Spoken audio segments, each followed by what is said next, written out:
ꯆꯪꯈ꯭ꯔ ꯃꯥꯜꯂꯦ ꯑꯩꯕꯨ ꯁ꯭ꯋꯥꯏꯁꯤꯗ ꯁꯔꯨ ꯎꯗ꯭ꯔꯤꯉꯩꯗ ꯆꯦꯟꯈ꯭ꯔꯁꯤꯔꯅꯦ ꯍꯩꯁ ꯁꯤꯗ ꯆꯦꯜꯍꯧꯕꯅ ꯐꯔꯅꯤ ꯑꯣꯏ ꯃꯥ ꯍꯦꯖꯛꯊꯤꯕꯤ ꯆꯦꯟꯕꯅ ꯀꯥꯟꯅꯔꯣꯏꯅꯦ ꯇꯥꯃꯣ ꯉꯥꯏꯈꯣ ꯍꯥꯏꯕꯅꯦ ꯑꯩꯅ ꯅꯪꯒꯤ ꯐ꯭ꯔꯤꯗ ꯁꯝꯀꯛꯈꯤꯕ ꯐꯦꯁꯤꯌꯦꯜ ꯇꯧꯕꯤꯈꯤꯕ ꯃꯌꯥꯝꯗꯣ ꯁꯦꯟꯗꯣꯏ ꯍꯥꯞꯄꯒ ꯊꯨꯅ ꯁꯤꯡꯉꯛꯀꯗꯕꯅꯤ ꯅꯠꯇ꯭ꯔꯗꯤ ꯅꯪ ꯅꯌꯨꯝꯗ ꯊꯧꯕ ꯂꯥꯛꯆꯅꯤ ꯍꯥꯏꯁꯤꯅꯤ ꯆꯠꯂꯣꯏ ꯆꯥꯛꯇꯨꯗꯤ ꯀꯩꯁꯨꯝ ꯍꯥꯞꯇꯤꯌꯦ ꯏꯟꯁꯥꯡꯁꯤꯕꯨꯗꯤ ꯉꯥꯔꯤ ꯃꯣꯔꯣꯛ ꯉꯥ ꯇꯤꯜꯍꯧ ꯐꯗꯤꯒꯣꯝꯒ ꯃꯔꯣꯏ ꯈꯔꯒ ꯍꯥꯞꯄꯦ ꯀꯩꯒꯤꯅꯣ ꯅꯪꯅ ꯑꯁꯨꯛ ꯌꯥꯝ ꯐꯪꯁꯟꯅꯕꯤ ꯁꯥꯏꯁꯦ ꯁꯥꯕ ꯅꯠꯇꯤꯌꯦ ꯁꯔꯅ ꯀꯩꯀꯩ ꯊꯥꯛꯀꯦ ꯍꯥꯏꯕꯗꯨꯗ ꯍꯥꯏꯕꯅꯤ ꯌꯥꯔꯦ ꯈꯪꯉꯦ ꯑꯍꯤꯡꯁꯤꯗ ꯀꯩ ꯐꯨꯔꯥꯟꯁꯤꯗꯤ ꯇꯧꯒꯦꯅ ꯀꯅꯥꯒ ꯇꯥꯟꯅꯩꯅꯣꯕ ꯇꯨ ꯑꯥꯗꯩ ꯊꯥꯁꯦ ꯌꯦꯡꯉꯝꯕ ꯁꯔꯅ ꯑꯩꯁꯦ ꯍꯨꯔꯥꯟꯕꯤ ꯑꯣꯏꯅ ꯎꯔꯕ꯭ꯔꯣ ꯑꯣꯏꯗꯤ ꯎꯕ ꯇꯥꯕ ꯃꯥꯏꯊꯣꯡꯒꯤ ꯃꯌꯥꯏꯅ ꯑꯣꯏꯔꯤꯗꯔꯥ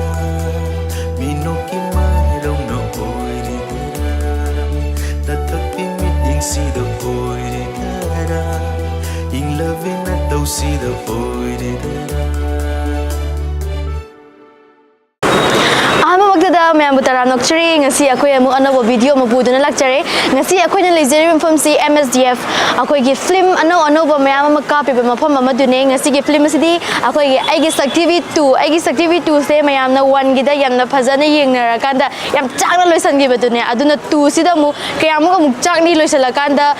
3ꯗ ꯀꯃꯥꯏꯅ ꯑꯃꯨꯛ ꯂꯥꯛꯀꯦꯗꯣ ꯌꯦꯡꯗꯣꯏꯅꯦ 2ꯁꯦ ꯑꯃꯨꯛ ꯀꯃꯥꯏꯅ ꯇꯧꯒꯦꯗꯣ ꯃꯌꯥꯝ ꯑꯃꯨꯛ ꯌꯦꯡꯃꯤꯟꯅꯔꯁꯦ ꯑꯗꯨꯒ ꯉꯁꯤꯒꯤ ꯑꯩꯒꯤ ꯁꯛꯊꯤꯕꯤꯒꯤ ꯀꯥꯁ ꯑꯦꯟ ꯀ꯭ꯔꯨ ꯎꯅꯔꯒ ꯑꯃꯗꯤ ꯗꯤꯔꯦꯛꯇꯔ ꯄ꯭ꯔꯣꯗ꯭ꯌꯨꯁꯔ ꯑꯃꯗꯤ ꯌꯥꯎꯕꯤꯔꯤꯕ ꯑꯃꯗꯤ ꯌꯦꯡꯕ ꯂꯥꯛꯄꯤꯔꯤꯕ ꯃꯌꯥꯝꯒ ꯎꯅꯔꯒ ꯐꯤल्मꯁꯦ ꯀꯃꯥꯏꯅ ꯇꯧꯒꯦ ꯍꯥꯏꯕꯗꯣ ꯑꯃꯨꯛꯇꯪ ꯌꯦꯡꯃꯤꯟꯅꯁꯦ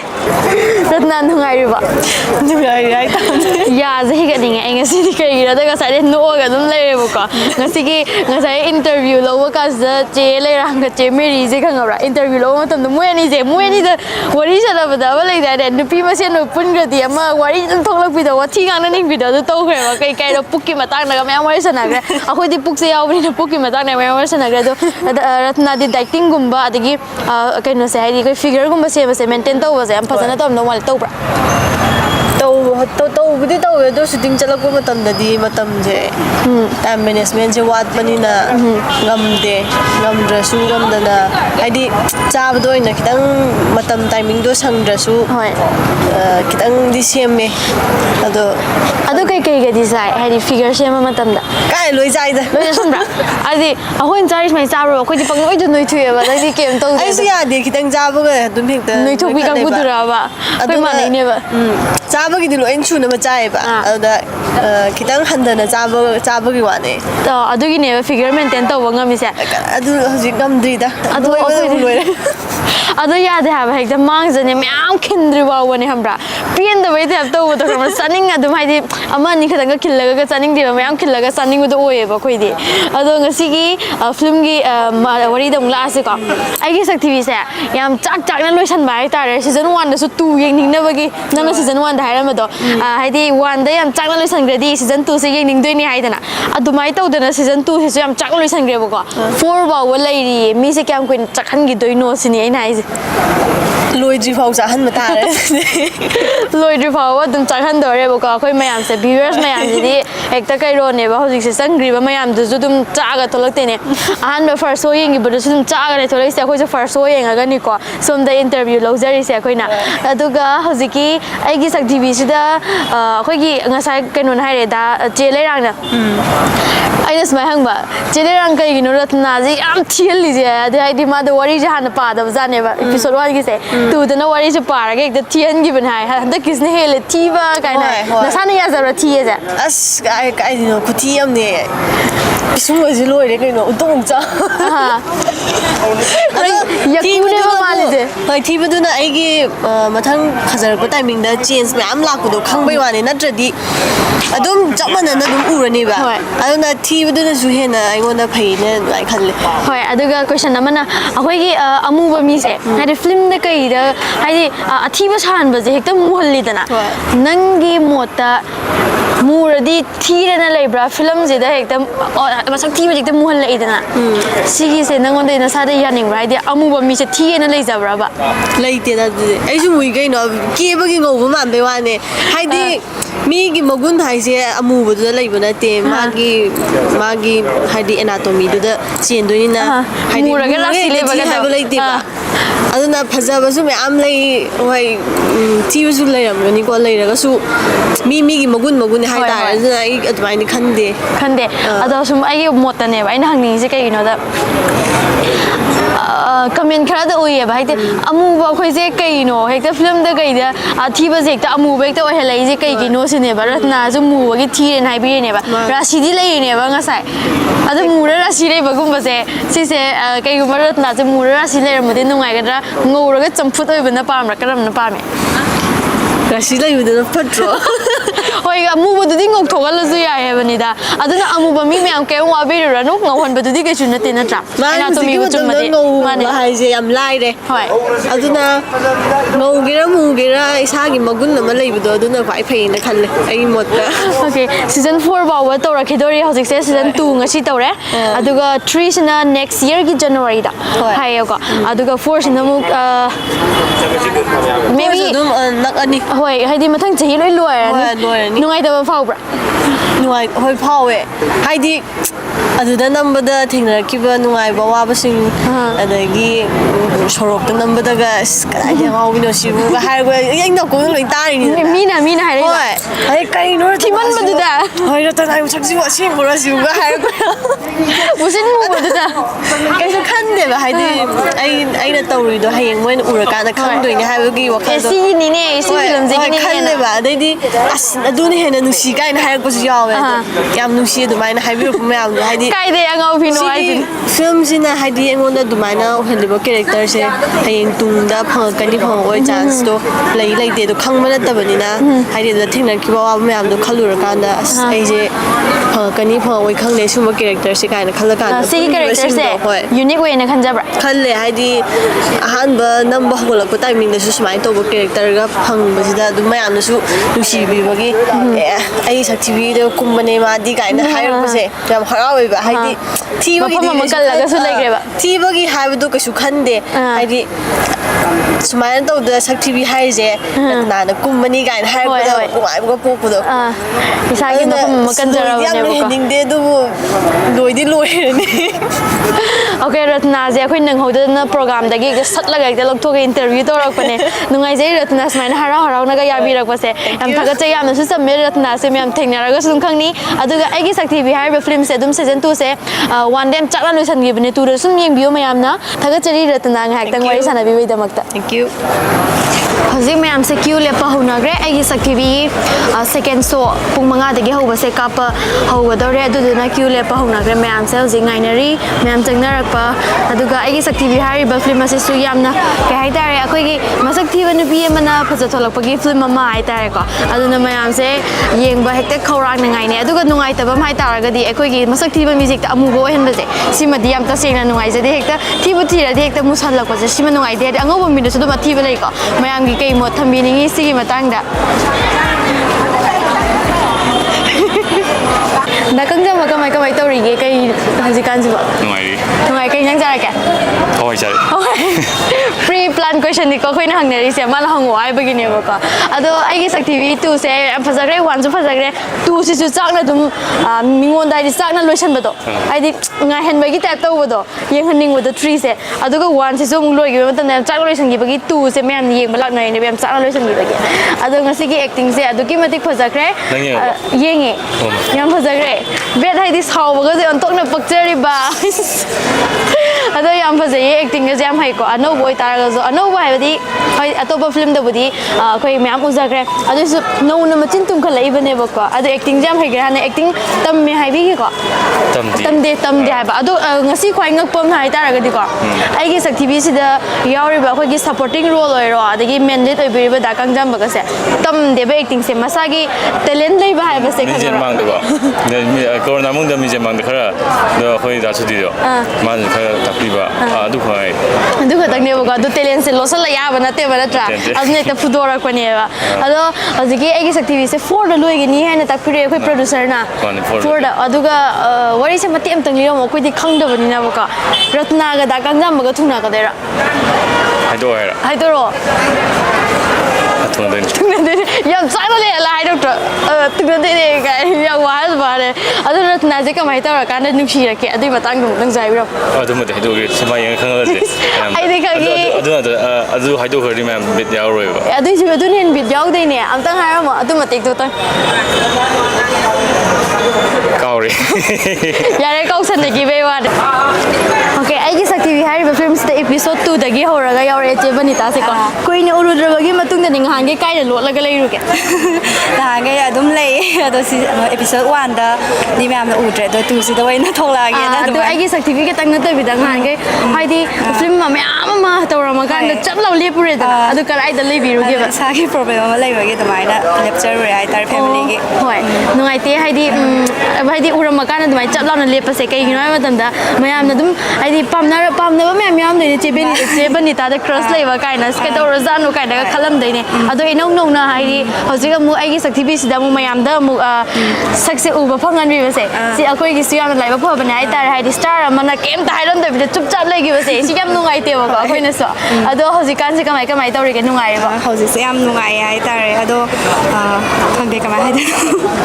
ꯌꯥꯝ ꯅꯨꯡꯉꯥꯏꯌꯦ ꯉꯁꯤ ꯁꯨꯃꯥꯏꯅ ꯂꯦꯞꯄꯨꯔꯒ ꯁꯨꯃꯥꯏꯅ ꯉꯁꯤꯒꯤ ꯁꯛꯇꯤꯕꯤ 2ꯁꯤꯗ ꯃꯌꯥꯝꯗ ꯎꯍꯟꯖꯕ ꯐꯪꯖꯕꯁꯦ ꯁꯤ ꯌꯥꯝ ꯅꯨꯡꯉꯥꯏꯀꯣ ꯑꯗꯨꯒ ꯑꯩꯒꯤ ꯁꯛꯇꯤꯕꯤ 2ꯁꯦ ꯑꯗꯒꯤ 1ꯗꯁꯨ ꯃꯤ ꯃꯌꯥꯝꯅ ꯌꯥꯝ ꯄꯥꯝꯅꯈꯤꯅꯦꯕ ꯑꯗꯨꯒ 2ꯗꯁꯨ ꯑꯩꯁꯦ ꯑꯍꯥꯟꯕ ꯑꯩꯈꯣꯏꯒꯤ ꯇꯤꯝꯗꯤ ꯐꯥꯔꯁ ꯁꯣꯒꯤꯗ ꯌꯦꯡꯖꯔꯨꯔꯦ ꯌꯥꯝ ꯐꯖꯩꯌꯦ ꯆꯦ ꯕꯅꯤꯇꯥ ꯍꯥꯏꯗꯤ ꯕꯅꯤꯇꯥ ꯃꯤꯡꯁꯦ ꯍꯦꯛꯇ ꯃꯥꯟꯅꯒꯦ ꯇꯧꯕꯁꯤꯗ ꯆꯦ ꯕꯅꯤꯇꯥ ꯍꯥꯏꯗꯤ ꯑꯍꯥꯟꯕ 에피ꯁꯣꯗꯇ ꯑꯩꯈꯣꯏꯅ ꯎꯕ ꯐꯪꯖꯔꯨꯗ꯭ꯔꯕ ꯑꯣꯏꯇꯥꯔꯒꯁꯨ ꯍꯟꯗꯛꯀꯤꯁꯤꯗꯤ ꯌꯥꯝ ꯐꯖꯩꯌꯦꯕꯀꯣ ꯀꯨꯏꯅ ꯎꯔꯨꯗꯕꯒꯤ ꯑꯣꯏꯗꯣꯏꯔꯁꯨ ꯈꯪꯗꯦ ꯌꯥꯝ ꯐꯖꯩ ꯑꯗꯨꯒ ꯃꯌꯥꯝꯅꯁꯨ ꯑꯗꯨꯝ ꯌꯦꯡꯕ ꯑꯗꯨꯝ ꯈꯪꯉꯝꯅꯤ ꯐꯖꯩ ꯐꯖꯗꯦꯁꯦ ꯀꯃꯦꯟ ꯇꯧꯕꯤꯔꯝꯃꯣ ꯑꯩꯈꯣꯏꯅ ꯂꯩꯖꯔꯤꯁꯦ ꯃꯤꯁꯣ ꯇꯤꯚꯤꯅꯦ ꯑꯃꯗꯤ ꯉꯁꯤꯒꯤ ꯐꯤꯂꯝꯁꯦ ꯑꯗꯨꯝ ꯐꯖꯩꯌꯦꯅꯁꯨ ꯇꯥꯛꯄꯤꯔꯛꯑꯦꯀꯣ ꯃꯌꯥꯝꯅ ꯑꯗꯨꯝ ꯑꯗꯨꯒ ꯆꯦ ꯕꯅꯤꯇꯥꯒꯤ ꯃꯣꯠꯇ ꯉꯁꯤꯒꯤ ꯑꯩꯒꯤ ꯁꯛꯇꯤꯕꯤꯒꯤ ꯃꯇꯥꯡꯗꯅꯦ ꯀꯩ ꯍꯥꯏꯅꯤꯡꯉꯤ ꯃꯌꯥꯝꯁꯨ ꯑꯩꯒꯤ ꯁꯛꯇꯤꯕꯤꯁꯦ ꯃꯌꯥꯝ ꯁꯞꯄꯣꯔꯠ ꯇꯧꯕꯤꯌꯨ ꯑꯗꯨꯒ ꯑꯩꯗꯤ ꯌꯦꯡꯗ꯭ꯔꯤꯕꯀꯣ ꯏꯁꯥꯃꯛ ꯀꯩꯅꯣ ꯑꯣꯏꯔꯒꯁꯨ ꯑꯗꯣ ꯑꯩꯁꯨ ꯌꯦꯡꯒꯦ ꯑꯗꯨꯒ ꯃꯌꯥꯝꯁꯨ ꯁꯤ ꯁꯛꯇꯤꯕꯤꯁꯦ ꯌꯦꯡꯉ ꯃꯇꯨꯡꯗ ꯁꯤꯖꯟ 3-4 ꯂꯥꯛꯀꯗꯧꯁꯦ ꯁꯤꯒꯤꯁꯨ ꯉꯥꯏꯕꯤꯔꯒ ꯃꯌꯥꯝ ꯄꯨꯂꯞ ꯉꯥꯏꯃꯤꯟꯅꯁꯦ ꯍꯥꯏꯅꯁꯨ ꯍꯥꯏꯒꯠꯆꯔꯤ ꯑꯗꯨꯒ ꯃꯤꯁꯣ ꯇꯤꯚꯤ ꯃꯥꯏꯀꯩꯗꯁꯨ ꯊꯦꯡꯛꯌꯨ ꯍꯥꯏꯖꯔꯤ ꯊꯦꯡꯛꯌꯨ ꯑꯩꯒꯤ ꯁꯛꯇꯤꯕꯤ 2ꯗ ꯑꯃꯗꯤ 1ꯗꯁꯨ ꯑꯗꯨꯝ ꯍꯧꯔꯛꯄꯗꯒꯤ ꯑꯗꯨꯝ ꯕꯦꯠꯀꯤ ꯔꯣꯜꯅ ꯑꯗꯨꯝ ꯂꯧꯔꯒ ꯂꯥꯛꯏꯁꯦ ꯄꯥꯕꯨꯡꯅꯀꯣ ꯑꯗꯨꯝ ꯃꯥꯟꯁꯨ ꯃꯥꯜꯂꯦ ꯐꯠꯇꯕ ꯑꯗꯨꯝ ꯔꯤꯌꯦꯂꯤꯇꯤꯗ ꯐꯔꯝꯒꯗ꯭ꯔꯥ ꯐꯔꯝꯃꯣꯏꯗꯨꯗꯤ ꯑꯩꯅ ꯈꯪꯗ꯭ꯔꯦ ꯑꯗꯨ ꯐꯤꯂꯝꯁꯦ ꯑꯗꯨꯝ ꯐꯠꯇ꯭ꯔꯦ ꯑꯩꯈꯣꯏꯅ ꯎꯖꯕ ꯃꯇꯝꯗ ꯐꯤꯂꯝꯁꯦ ꯑꯣꯖꯥꯒꯤꯗꯤ ꯃꯌꯥꯝ ꯍꯥꯟꯅ ꯃꯌꯥꯝ ꯑꯃ ꯌꯥꯎꯈ꯭ꯔꯦꯀꯣ ꯑꯗꯨꯒ ꯁꯤꯒꯤꯁꯤꯅ ꯑꯃꯨꯛ ꯑꯅꯧꯕ ꯑꯥꯔꯇꯤꯁꯀ ꯇꯧꯃꯤꯟꯅꯔꯛꯄꯅꯦꯕꯀꯣ ꯑꯗꯨꯅ ꯑꯅꯧꯕ ꯑꯥꯔꯇꯤꯁꯁꯤꯡꯁꯤꯅ ꯀꯃꯥꯏꯅ ꯇꯧꯏ ꯑꯗꯒꯤ ꯍꯥꯟꯅꯒꯤ ꯄꯥꯕꯨꯡꯒꯤ ꯑꯔꯤꯕ ꯑꯥꯔꯇꯤꯁ ꯃꯌꯥꯝ ꯑꯃ ꯂꯩꯈ꯭ꯔꯦꯀꯣ ꯑꯗꯨꯁꯤꯡꯗꯨꯒ ꯃꯈꯣꯏꯁꯤꯒ ꯀꯩꯝꯇ ꯈꯦꯠꯅꯗꯕ꯭ꯔꯥ ꯃꯈꯣꯏꯒꯤ ꯇꯦꯁꯁꯤꯅ ꯀꯃꯥꯏꯅ ꯇꯧꯒꯦ ꯃꯁꯤ ꯑꯩꯒꯤ ꯋꯥꯈꯜꯗꯗꯤ ꯍꯥꯏꯇꯥꯔꯦꯀꯣ ꯃꯁꯤ ꯑꯩꯒꯤ ꯋꯥꯈꯜꯗꯗꯤ ꯃꯇꯝꯒꯤ ꯑꯗꯨꯝ ꯍꯣꯡꯉꯛꯄ ꯑꯗꯩ ꯃꯇꯝꯒꯤ ꯏꯆꯦꯜꯁꯤꯗ ꯑꯗꯨꯝ ꯇꯥꯎꯊꯔꯛꯄ ꯑꯗꯨꯒꯨꯝꯕ ꯁꯛꯇꯝ ꯑꯃꯅꯦꯅ ꯑꯩ ꯊꯝꯖꯒꯦꯕ ꯑꯗꯨꯝ ꯑꯩꯈꯣꯏꯒꯤ ꯍꯧꯖꯤꯛꯀꯥꯟꯗꯤ ꯑꯗꯨꯝ ꯏꯁꯇꯥꯔꯁꯦ ꯃꯌꯥꯝ ꯌꯥꯝꯃꯦ ꯑꯩꯈꯣꯏ ꯃꯅꯤꯄꯨꯔꯒꯤ ꯑꯣꯏꯅꯗꯤ ꯑꯗꯨꯗ ꯉꯁꯤꯒꯤ ꯑꯩꯒꯤ ꯁꯛꯇꯤꯕꯤ ꯍꯥꯏꯔꯤꯕ ꯐꯤꯂꯝꯁꯤꯗꯁꯨ ꯌꯥꯎꯔꯤꯕ ꯑꯩꯈꯣꯏꯒꯤ ꯑꯦꯛꯇꯔꯁꯤꯡꯁꯦ ꯂꯣꯏꯅ ꯃꯆꯤꯟ ꯇꯨꯝꯈꯠꯂꯛꯏꯕ ꯉꯥꯛꯇꯅꯦꯕ ꯄꯥꯕꯨꯡꯅꯁꯨ ꯑꯗꯨꯝ ꯁꯞꯄꯣꯔꯠ ꯌꯥꯝ ꯐꯖꯅ ꯇꯧꯕꯤꯈꯤ ꯍꯥꯏꯅ ꯈꯟꯖꯩ ꯑꯗꯨꯒ ꯁꯤꯒꯤ ꯑꯩꯒꯤ ꯁꯛꯇꯤꯕꯤ 2ꯁꯦ ꯃꯌꯥꯝꯅ ꯍꯥꯏꯗꯤ ꯂꯣꯏꯁꯜꯂꯝꯗꯥꯏꯁꯦ ꯌꯥꯝ ꯆꯥꯛꯅ ꯂꯣꯏꯁꯟꯈꯤꯕ ꯍꯥꯏꯇꯥꯔꯦ ꯑꯗꯒꯤ ꯄꯥꯕꯨꯡꯒꯤ ꯔꯣꯜꯁꯤꯁꯨ ꯃꯤꯅ ꯌꯥꯝ ꯐꯨꯅꯤꯡꯕꯗ ꯑꯣꯏꯕ ꯈꯪꯉꯕ꯭ꯔꯥ ꯑꯗꯨ ꯁꯤꯒꯤ ꯅꯝꯕꯩ ꯀꯥꯟꯁꯤꯗ ꯑꯩꯈꯣꯏꯒꯤ ꯉꯁꯥꯏꯒꯤ ꯁꯤꯟꯁꯤꯗ ꯑꯃ ꯑꯩꯈꯣꯏꯅ ꯌꯦꯡꯕꯗ खितंग कह हातारे चटनाबी अखोइना येंगबदा ओट ओइबा हातारे ओट ओइबा हाबदी अमा इसा हाइनादबा हाइगद्रा ngसाइगे नुपागा नुपी अनिगी काक्ट नुपा फमगा हाइदी अखोइ ड्रग्स सामिनबगी टाइप ता तौबदा अदुगी मतांग सिदा कै हाइनी हाइदी येंगबदा म्यामना नुंगाइरामोइद्रा काइना खनब्रा अखोइ सी ngसाइगे आर्टिस्ट निना कैरेक्टर मा एंगोंदा मदु पिबिराबनिना कैरेक्टर दु मानबा हाइदी साबनी दो साबदु मानबा होनबनी अदगी थोदोपा तोपा वाखंदे एंगोंदा पोक्सदे अदुगा आइगी नाउ सुधीरना डायरेक्शन बिबिरिबा अदु नाउ सुनीलना कोइ पुथोकिरिबा सिगुम्बा फिल्म से मसी आइगी साइड तगिदे यामना एप्रिशिएट तौबा अखोइगी सोसाइटी सिदा कोइ ममांगदसु वार ऑन ड्रग का है अदुगा वार ऑन ड्रग सिना मरम ओरगा अखोइ लैताबुम खंगदबा सिचुएशन अमा फावहललकबा सिगुम्बगी सिचुएशन सिदा पुथोकिरिबा मसी थीम सिदा पुथोकिरि ꯍꯥꯏꯔꯤꯕ ꯑꯩꯈꯣꯏ ꯐꯤꯂꯝꯁꯦ ꯑꯩꯉꯣꯟꯗꯒꯤꯗꯤ ꯌꯥꯝꯅ ꯑꯦꯄ꯭ꯔꯤꯁꯤꯌꯦꯠ ꯇꯧꯖꯩ ꯑꯗꯨꯒ ꯂꯣꯏꯅꯅ ꯑꯩꯕꯨ ꯁꯤꯒꯨꯝꯕ ꯏꯟꯇꯔꯚ꯭ꯌꯨ ꯑꯃꯗ ꯌꯥꯎꯕꯤꯅꯅꯕꯒꯤꯗꯃꯛꯇ ꯑꯩꯈꯣꯏ ꯆꯦꯅꯦꯜꯁꯤꯕꯨ ꯁꯟꯗꯣꯛꯄꯤꯔꯤꯕ ꯏꯆꯜꯁꯤꯡ ꯏꯅꯥꯎꯁꯤꯡ ꯑꯗꯒꯤ ꯃꯌꯥꯝ ꯄꯨꯝꯅꯃꯛꯄꯨꯁꯨ ꯑꯩꯅ ꯊꯥꯒꯠꯄ ꯏꯀꯥꯏ ꯈꯨꯝꯅꯕ ꯐꯣꯡꯗꯣꯛꯆꯔꯤ ꯆꯦꯅꯦꯜꯁꯤꯗ ꯌꯦꯡꯕꯤꯔꯤꯕ ꯚ꯭ꯌꯨꯔꯣ ꯈꯨꯗꯤꯡꯃꯛꯁꯨ ꯆꯦꯅꯦꯜꯁꯤ ꯍꯦꯟꯅ ꯁꯞꯄꯣꯔꯠ ꯇꯧꯕꯤꯌꯨ ꯑꯐꯕ ꯊꯧꯔꯝ ꯀꯟꯇꯦꯟ ꯀꯌꯥꯁꯨ ꯁꯦꯝꯕꯤꯔꯛꯎ ꯃꯤꯌꯥꯝꯒꯤꯗꯃꯛꯇ ꯃꯇꯝ ꯁꯥꯡꯅ ꯊꯕꯛ ꯇꯧꯕ ꯉꯝꯕ ꯑꯣꯏꯕꯤꯌꯨꯁꯨ ꯉꯝꯕꯣꯏꯖꯒꯦ ꯊꯥꯒꯠꯆꯔꯤ ꯄꯥꯕꯨꯡ ꯑꯩꯈꯣꯏ ꯋꯥꯔꯤ ꯋꯥꯇꯥꯏ ꯉꯥꯏꯍꯥꯛꯇꯪ ꯁꯥꯟꯅꯕꯤꯕꯒꯤꯗꯃꯛꯇ ꯊꯦꯡꯛ ꯌꯨ ꯑꯩꯒꯤ ꯁꯛ ꯇꯤꯚꯤꯒꯤ ꯉꯁꯤꯒꯤ ꯋꯦꯕ ꯁꯤꯔꯤꯁ ꯐꯤल्म ꯑꯁꯤꯗ ꯑꯩꯈꯣꯏꯒꯤ ꯁꯄꯣꯔटिंग ꯔꯣꯜ ꯂꯧꯕꯤꯔꯤꯕꯤ ꯆꯦꯂꯤꯟꯗꯥ ꯀꯣ ꯆꯦꯂꯤꯟꯗꯥꯁꯦ ꯌꯥꯝ ꯐꯖꯕꯅꯦ ꯍꯥꯏꯗꯤ ꯕꯨꯞ ꯕꯨꯞ ꯂꯥꯎꯔꯒ ꯀꯣ ꯕꯨꯞ ꯕꯨꯞ ꯍꯥꯏꯕ ꯕꯨꯞ ꯕꯨꯞ ꯂꯥꯎꯔꯒ ꯀꯣ ꯍꯥꯏꯗꯤ ꯑꯁꯦꯡꯕ ꯌꯦꯡꯕꯗ ꯑꯗꯨꯝ ꯐꯖꯩ ꯀꯣ ꯑꯁ ꯀꯦꯃꯦꯔꯥꯗ ꯐꯖꯔꯝꯒꯗ꯭ꯔꯗꯤ ꯈꯪꯗꯦ ꯑꯗꯣ ꯑꯩꯒ ꯃꯥꯒ ꯁꯥꯟꯅꯃꯤꯟꯅꯩꯌꯦꯕꯀꯣ ꯑꯩꯒ ꯃꯥꯒ ꯁꯥꯟꯅꯃꯤꯟꯅꯩꯌꯦꯕꯀꯣ ꯑꯗ ꯁꯥꯟꯅꯕꯩ ꯁꯛꯇꯝꯗ ꯑꯃꯨꯛꯇꯪ ꯌꯦꯡꯕ ꯂꯥꯛꯄꯤꯔꯗꯤ ꯃꯌꯥꯝꯅ ꯀꯤꯗꯣꯏꯔꯕ ꯐꯥꯒꯤ ꯇꯧꯕꯅꯤꯗ ꯔꯥꯁꯤ ꯂꯩꯕꯅꯦ ꯃꯨꯔꯒ ꯁꯤꯗꯔꯛꯇꯅꯀꯣ ꯃꯨꯔ ꯔꯥꯁꯤ ꯂꯩꯕꯁꯦ ꯐꯖꯕꯅꯦ ꯀꯩ ꯏꯟꯖꯥꯡ ꯆꯥꯔꯒꯦ ꯑꯩꯁꯦ ꯉꯁꯤꯁꯦ ꯀꯩꯕ ꯉꯥꯀꯤꯖꯧ ꯁꯣꯛ ꯍꯥꯏꯕ꯭ꯔꯥ ꯑꯗꯨꯗ ꯆꯥꯏ ꯑꯣ ꯐꯤल्म ꯔꯤꯂꯤꯁ ꯇꯧꯕ ꯅꯨꯃꯤꯠꯅꯦꯅ ꯑꯍꯥꯎꯕ ꯆꯥꯒꯦꯅ ꯑꯗꯣ ꯍꯧꯖꯤꯛꯁꯦ ꯀꯃꯥꯏ ꯇꯧꯔꯤꯒꯦ ꯁꯛ ꯇꯤꯚꯤ 1ꯗꯤ ꯍꯥꯏꯗꯤ ꯀꯨꯏꯔꯦꯀꯣ ꯔꯤꯂꯤꯁ ꯇꯧꯈꯤꯕ ꯃꯃꯥꯡ ꯆꯍꯤꯒꯤ ꯐꯦꯕꯋꯥꯔꯤꯗꯀꯣ ꯑꯗꯨꯗꯤ ꯌꯥꯝ ꯒꯦꯞ ꯂꯩꯅꯗ꯭ꯔꯥ ꯑꯗꯨꯒ ꯍꯧꯖꯤꯛꯅ ꯑꯃꯨꯛ ꯃꯃꯥꯡ ꯆꯍꯤ ꯑꯣꯏꯔꯝꯃꯣꯏꯗ ꯍꯟꯗꯛ ꯆꯍꯤꯒꯤ ꯐꯦꯕꯋꯥꯔꯤꯗ ꯃꯥꯅꯦ ꯁꯣꯔꯤ ꯍꯟꯗꯛ ꯆꯍꯤꯒꯤ ꯐꯦꯕꯋꯥꯔꯤꯗ ꯃꯌꯥꯝꯅ ꯌꯥꯝꯅ ꯈꯧꯔꯥꯡꯅ ꯉꯥꯏꯅꯔꯒ ꯂꯩꯕ ꯐꯤल्म ꯑꯃꯁꯨ ꯑꯣꯏꯗꯣꯏꯅꯦ ꯑꯗꯨꯒ ꯁꯤꯒꯤ ꯁꯛ ꯇꯤꯚꯤꯒꯤ ꯋꯦꯕ ꯁꯤꯔꯤꯁꯁꯤꯗ ꯍꯥꯏꯗꯤ ꯑꯇꯣꯞꯄ ꯋꯦꯕ ꯁꯤꯔꯤꯁꯄꯨꯗꯤ ꯃꯌꯥꯝ ꯑꯃ ꯌꯥꯎꯔꯦꯀꯣ ꯑꯗꯨ ꯅꯠꯇꯕ ꯁꯤꯒꯤꯁꯤꯅ ꯑꯃꯨꯛ ꯑꯩꯈꯣꯏꯒꯤ ꯍꯣꯜꯗꯒ ꯀꯥꯞꯊꯣꯛꯇꯅ ꯁꯨꯃꯥꯏꯅ ꯇꯧꯔꯛꯄꯁꯤꯗ ꯀꯩ ꯐꯥꯎꯒꯦ ꯁꯨꯃꯥꯏꯅ ꯐꯤꯆꯔ ꯐꯤल्मꯗꯒ ꯌꯥꯎꯈꯠꯂꯛꯄꯁꯤꯕꯨ ꯑꯁ ꯈꯪꯗꯦ ꯏꯁꯥꯁꯦ ꯍꯥꯏꯐꯝꯒ ꯅꯨꯡꯉꯥꯏ ꯇꯧꯁꯟꯅꯕ ꯅꯠꯇꯦꯀꯣ ꯇꯧꯁꯟꯅꯕ ꯅꯠꯇꯦ ꯅꯨꯡꯉꯥꯏꯕꯩ ꯁꯤꯒꯤ ꯃꯃꯤꯗꯣ ꯄ꯭ꯂꯦꯠꯐꯣꯝꯁꯤꯗꯅꯦ ꯆꯪꯉꯛꯄ ꯍꯥꯏꯁꯦ ꯌꯥꯝ ꯊꯤꯅ ꯅꯨꯡꯉꯥꯏ ꯍꯥꯏꯕꯗꯤ ꯏꯁꯥꯅ ꯄꯥꯝꯖꯅ ꯆꯪꯉꯛꯄꯅꯤꯅꯅꯦ ꯌꯥꯝ ꯊꯤꯅ ꯅꯨꯡꯉꯥꯏ ꯍꯥꯏꯇꯥꯔꯦ ꯑꯗꯣ ꯀꯃꯥꯏꯅ ꯆꯪꯉꯛꯈꯤꯒꯦ ꯁꯤꯒꯤ ꯂꯥꯏꯟꯁꯦ ꯍꯥꯏꯗꯤ ꯑꯩꯈꯣꯏꯅ ꯎꯕꯗꯗꯤ ꯀꯨꯏꯗ꯭ꯔꯤꯗꯅ ꯎꯕꯁꯦ ꯀꯃꯥꯏꯅ ꯇꯧꯔꯒ ꯆꯪꯉꯛꯏ ꯍꯥꯟꯅ ꯑꯦꯛꯇꯤꯡꯒꯤ ꯂꯥꯏꯟꯗ ꯆꯪꯕꯤꯕ꯭ꯔꯥ ꯀꯃꯥꯏꯅ ꯇꯧꯋꯦ ꯑꯩꯁꯦ ꯇꯁꯦꯡꯅ ꯑꯦꯛꯇꯤꯡꯒꯤ ꯂꯥꯏꯟꯗꯗꯤ ꯁꯨꯡꯆꯪ ꯆꯪꯗꯦꯕ ꯑꯗꯨꯒ ꯄꯥꯝꯕꯗꯤ ꯌꯥꯝ ꯄꯥꯝꯃꯛꯑꯦ ꯏꯁꯥꯒꯤ ꯑꯉꯥꯡ ꯑꯣꯏꯔꯤꯉꯩꯗꯒꯤ ꯖꯒꯣꯏ ꯏꯁꯩꯁꯦ ꯌꯥꯝ ꯄꯥꯝꯖꯔꯛꯑꯦ ꯄꯥꯝꯃꯛꯑꯒꯁꯨ ꯀꯩ ꯍꯥꯏꯅꯤ ꯑꯗꯨꯝ ꯀꯃꯥꯏꯅ ꯆꯪꯗꯣꯏꯅꯣ ꯈꯣꯠꯇꯣꯏꯅೋ ꯈꯪꯈꯤꯗꯕꯗோ ꯑꯗꯨꯒ ꯑꯩꯒꯤ ꯏꯃꯥꯟꯅꯕꯤ ꯀꯝ ꯏꯅꯥꯎꯅꯨꯄꯤ ꯍꯥꯏꯇꯥꯔꯦ ꯃꯦꯔꯤꯁꯤꯅ ꯃꯦꯔꯤ ꯑꯁ ꯅꯣꯏ ꯇꯧꯏꯗꯣ ꯑꯩꯁꯦ ꯑꯝꯇꯪꯒ ꯌꯥꯎ ꯐꯪꯉꯗꯤ ꯀꯥꯏꯅꯒ ꯍꯥꯏꯌꯦꯕꯀꯣ ꯑꯁ ꯑꯗꯨꯗꯤ ꯆꯦꯂꯤꯟꯗꯥ ꯂꯥꯎꯅꯦ ꯍꯥꯏꯔꯒ ꯃꯥꯅ ꯅꯣꯡꯃ ꯁꯨꯇꯤꯡ ꯑꯃ ꯄꯨꯕꯅꯦꯕ ꯌꯦꯡꯕ ꯑꯗꯩ ꯑꯗꯨꯝ ꯌꯥꯎꯈ꯭ꯔꯦ ꯌꯦꯡꯕ ꯆꯠꯄꯗ ꯌꯥꯎꯈꯤꯕꯅꯦ ꯌꯥꯝ ꯂꯩꯀꯣ ꯁꯨꯃꯥꯏꯅ ꯌꯦꯡꯕ ꯆꯠꯄꯗ ꯌꯥꯎꯕ ꯑꯗꯒꯤꯗꯤ ꯇ꯭ꯔꯣꯂꯤ ꯏꯟꯕꯗ ꯌꯥꯎꯈꯤꯕ ꯑꯩꯈꯣꯏ ꯍꯥꯏꯗꯤ ꯑꯗꯨꯝ ꯑꯦꯛꯇꯤꯡꯗꯤ ꯐꯖꯅ ꯇꯧꯔꯛꯀꯗꯣꯏꯅꯦꯕ ꯁꯤꯒꯨꯝꯕꯒꯤ ꯃꯅꯨꯡꯗ ꯆꯦꯂꯤꯟꯗꯥꯁꯨ ꯑꯃꯅꯦꯕ ꯍꯥꯏꯗꯤ ꯃꯤꯑꯣꯏꯕꯒꯤ ꯇꯦꯂꯦꯟꯁꯦ ꯃꯅꯨꯡꯗ ꯂꯣꯠꯁꯤꯜꯂꯒ ꯊꯝꯕ ꯌꯥꯕ ꯅꯠꯇꯦꯕ ꯅꯠꯇ꯭ꯔꯥ ꯑꯗꯨꯅ ꯍꯦꯛꯇ ꯐꯨꯗꯣꯔꯛꯄꯅꯦꯕ ꯆꯦꯂꯤꯟꯗꯥꯁꯨ ꯍꯦꯛꯇ ꯑꯩꯒꯤ ꯁꯛ ꯇꯤꯚꯤꯁꯤꯗ ꯍꯦꯛta ꯐꯨꯒꯥꯏꯔꯛꯄꯅꯦꯕ ꯑꯩꯗꯤ ꯌꯥꯝ ꯍꯩꯕꯗꯤ ꯅꯠꯇꯦꯀꯣ ꯑꯗꯨꯏꯁꯨ ꯌꯥꯝ ꯍꯩ ꯑꯩꯈꯣꯏ ꯍꯣꯔꯦꯟ ꯌꯦꯡꯕꯤꯔꯤꯕ ꯃꯌꯥꯝꯅꯁꯨ ꯑꯗꯨꯝ ꯈꯪꯒꯅꯤ ꯁꯄꯣꯔटिंग ꯔꯣꯜꯗ ꯌꯥꯝ ꯐꯖꯅ ꯁꯄꯣꯔटिंग ꯔꯣꯜ ꯑꯦꯛꯇꯤꯡ ꯌꯥꯝ ꯐꯖꯅ ꯇꯧꯕꯅꯦ ꯑꯗꯣ ꯃꯊꯪꯒꯤ ꯁꯛ ꯇꯤꯚꯤ 3 ꯑꯩꯈꯣꯏ ꯃꯌꯥꯝꯅ ꯉꯥꯏꯖꯔꯤ ꯃꯊꯪꯗ ꯑꯃꯨꯛ ꯊꯦꯡꯅꯔꯁꯤ ꯊꯦꯡꯛ ꯌꯨ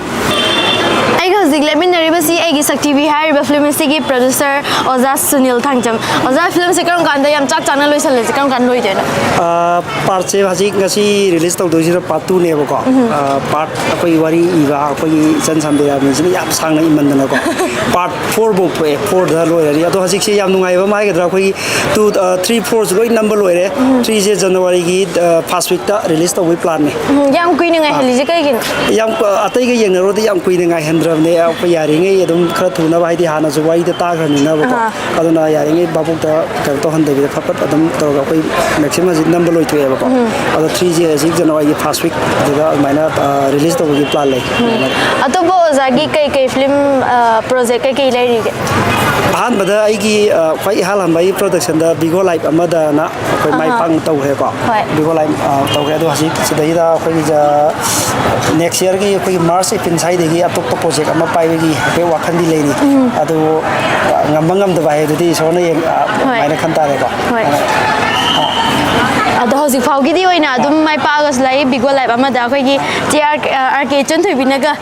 ꯄꯨꯔꯥ ꯕꯤꯒꯣꯗ ꯉꯥꯎꯕꯒꯤ ꯇꯥꯏꯃꯤꯡꯗꯣ ꯑꯗꯨꯀꯥꯟꯗ ꯅꯝꯈꯤꯕꯅꯦꯕꯀꯣ ꯑꯗꯨꯁꯨ ꯑꯗꯨም ꯃꯥꯏ ꯄꯥꯛꯅ ꯐꯤल्मꯗꯣ ꯃꯌꯥꯝꯅ ꯌꯥꯝꯅ ꯄꯥꯝꯅꯕ ꯑꯣꯏꯈꯤ ꯍꯟꯗꯛꯀꯤ ꯑꯩꯒꯤ ꯁꯛ ꯇꯤꯚꯤ ꯍꯥꯏꯔꯤꯕꯁꯤꯁꯨ ꯃꯌꯥꯝꯅ ꯌꯥꯝꯅ ꯄꯥꯝꯅꯩ ꯑꯗꯨꯒ ꯃꯊꯪꯒꯤ ꯂꯥꯛꯀꯗꯧꯔꯤꯕ ꯐꯤल्मꯗꯨꯁꯨ ꯑꯗꯨꯝ ꯃꯥꯏ ꯄꯥꯛꯄ ꯑꯣꯏꯕꯤꯔꯣ ꯁꯤꯗꯒꯤ ꯍꯦꯟꯅ ꯃꯌꯥꯝꯅ ꯈꯪꯕ ꯄ꯭ꯔꯣꯗ꯭ꯌꯨꯁꯔ ꯑꯃꯁꯨ ꯑꯣꯏꯕꯤꯔꯣ ꯐꯖꯕ ꯐꯤल्म ꯀꯌꯥ ꯑꯃꯁꯨ ꯄꯨꯊꯣꯛꯄꯤꯔꯣ ꯍꯣꯏ ꯑꯣꯏꯖꯔꯒꯦ ꯊꯦꯡꯛ ꯌꯨ ꯎꯗꯕ ꯀꯨꯏꯔꯦꯀꯣ ꯃꯃꯥꯁꯦ ꯑꯗꯨꯒ ꯑꯩꯈꯣꯏꯒꯤ ꯐꯤल्मꯁꯦ ꯃꯃꯥꯡꯒꯤ ꯆꯍꯤꯗꯁꯨ ꯁꯤ ꯀꯥꯟꯗ ꯃꯃꯥꯒꯩꯒ ꯊꯦꯡꯅꯈꯤꯕꯅꯦ ꯑꯗꯨꯒ ꯍꯧꯖꯤꯛꯁꯦ ꯐꯤल्म ꯔꯤꯂꯤꯁ ꯇꯧꯕꯒꯤ ꯁꯤꯖꯟꯅꯦꯕꯀꯣ ꯑꯗꯨꯒ ꯁꯤꯒꯤ ꯑꯩꯒꯤ ꯁꯛ ꯇꯤꯚꯤꯁꯦ ꯅꯠꯇꯕ ꯑꯇꯣꯞꯄ ꯀꯩ ꯄ꯭ꯔꯣꯖꯦꯛ ꯂꯩꯕꯤꯔꯤꯒꯦ ꯍꯧꯖꯤꯛ ꯔꯟꯅꯤꯡ ꯑꯣꯏꯅꯀꯣ ꯍꯧꯖꯤꯛ ꯍꯧꯖꯤꯛ ꯍꯌꯦꯡ ꯗꯦꯠ 11ꯗ ꯔꯤꯂꯤꯁ ꯇꯧꯒꯗꯕ ꯋꯥꯔꯤ ꯂꯣꯏꯗ꯭ꯔꯤ ꯅꯠꯇꯦ ꯍꯥꯏꯅꯕꯗꯣ ꯆꯨꯝꯂꯦ ꯑꯗꯨꯒꯤ ꯑꯣꯏꯅ ꯌꯥꯝ ꯐ꯭ꯔꯦꯁ ꯑꯣꯏꯅ ꯑꯗꯨꯃꯒ ꯂꯩꯔꯤ ꯑꯗꯨꯒ ꯃꯊꯪ ꯑꯣꯏꯅ ꯔꯤꯂꯤꯁ ꯇꯧꯔꯛꯀꯗꯕꯗꯤ ꯐꯤꯂꯝ 6ꯀꯨꯝꯕꯗꯤ ꯂꯩꯔꯤꯀꯣ ꯑꯗꯨ ꯃꯣꯏ ꯀꯔꯝ ꯀꯥꯟꯗ ꯇꯧꯔꯛꯀꯗꯣꯏꯅꯣ ꯍꯥꯏꯕꯗꯨꯃꯗꯤ ꯑꯩꯈꯣꯏꯅ ꯄ꯭ꯔꯣꯗ꯭ꯌꯨꯁꯔꯒꯤ ꯅꯣꯂꯦꯖꯇꯣ ꯐꯪꯖꯗ꯭ꯔꯤꯕꯅꯤꯅ ꯑꯗꯨꯒ ꯍꯥꯏꯅꯕꯗꯣ ꯆꯨꯝꯂꯦ ꯗꯦꯠ 11 ꯂꯩꯔꯦ ꯉꯁꯤ ꯑꯩꯒꯤ ꯁꯛꯊꯤꯕꯤ ꯉꯁꯤ ꯇꯧꯔꯦꯀꯣ ꯑꯗꯣ ꯑꯐꯕꯤ ꯁꯥꯕ ꯀꯌꯥꯝ ꯌꯥꯎꯈꯤꯒꯦ ꯐꯠꯇꯕꯤ ꯁꯥꯕ ꯀꯌꯥꯝ ꯌꯥꯎꯈꯤꯒꯦ ꯍꯟꯗꯛꯀꯤ ꯍꯥꯏꯅꯕꯗꯣ ꯆꯨꯝꯂꯦ ꯑꯗꯨꯗꯗꯤ ꯑꯗꯨꯝ ꯑꯐꯕꯤ ꯃꯃꯥ ꯑꯃꯒꯤ ꯀꯦꯔꯦꯛꯇꯔꯅꯦꯀꯣ ꯑꯗꯨꯅ ꯁꯨꯝ ꯕꯦꯂꯦꯟꯒꯤ ꯔꯣꯜꯁꯦ ꯑꯗꯨꯝ ꯑꯐꯕꯤ ꯁꯥꯕꯗꯁꯨ ꯑꯁꯨꯛꯀꯤ ꯃꯇꯤꯛ ꯑꯗꯨꯝ ꯑꯩ ꯍꯟꯗꯛꯀꯤ ꯀꯦꯔꯦꯛꯇꯔꯁꯤꯗ ꯁꯥꯖꯩꯀꯣ ꯑꯗꯨꯒ ꯐꯤꯂꯝꯕꯨꯗꯤ ꯍꯧꯖꯤꯛ ꯔꯤꯂꯤꯁ ꯇꯧꯒꯗꯕꯗ ꯍꯥꯏꯅꯕꯗꯣ ꯆꯨꯝꯂꯦ ꯁꯤꯗꯗꯤ ꯑꯩ ꯕꯦꯂꯦꯟꯁꯁꯨ ꯅꯠꯇꯦ ꯀꯞꯄ ꯀꯩꯅꯣꯁꯨ ꯅꯠꯇꯦ ꯁꯤꯒꯤ ꯀꯦꯔꯦꯛꯇꯔꯁꯤꯗꯗꯤ ꯀꯣꯃꯦꯗꯤ ꯈꯔ ꯆꯦꯟꯕ ꯀꯦꯔꯦꯛꯇꯔ ꯑꯣꯏꯅ ꯇꯧꯋꯦ ꯍꯥꯏꯅ ꯑꯗꯨꯒ ꯑꯩꯒꯤ ꯁꯛꯊꯤꯕꯤꯁꯤꯗꯗꯤ ꯑꯗꯨꯝ ꯕꯦꯂꯦꯟꯒꯤ ꯀꯦꯔꯦꯛꯇꯔ ꯑꯣꯜꯂꯝꯃꯒ ꯁꯤꯁꯨ ꯃꯈꯥ ꯇꯥꯕ ꯄꯥꯠꯇꯗꯤ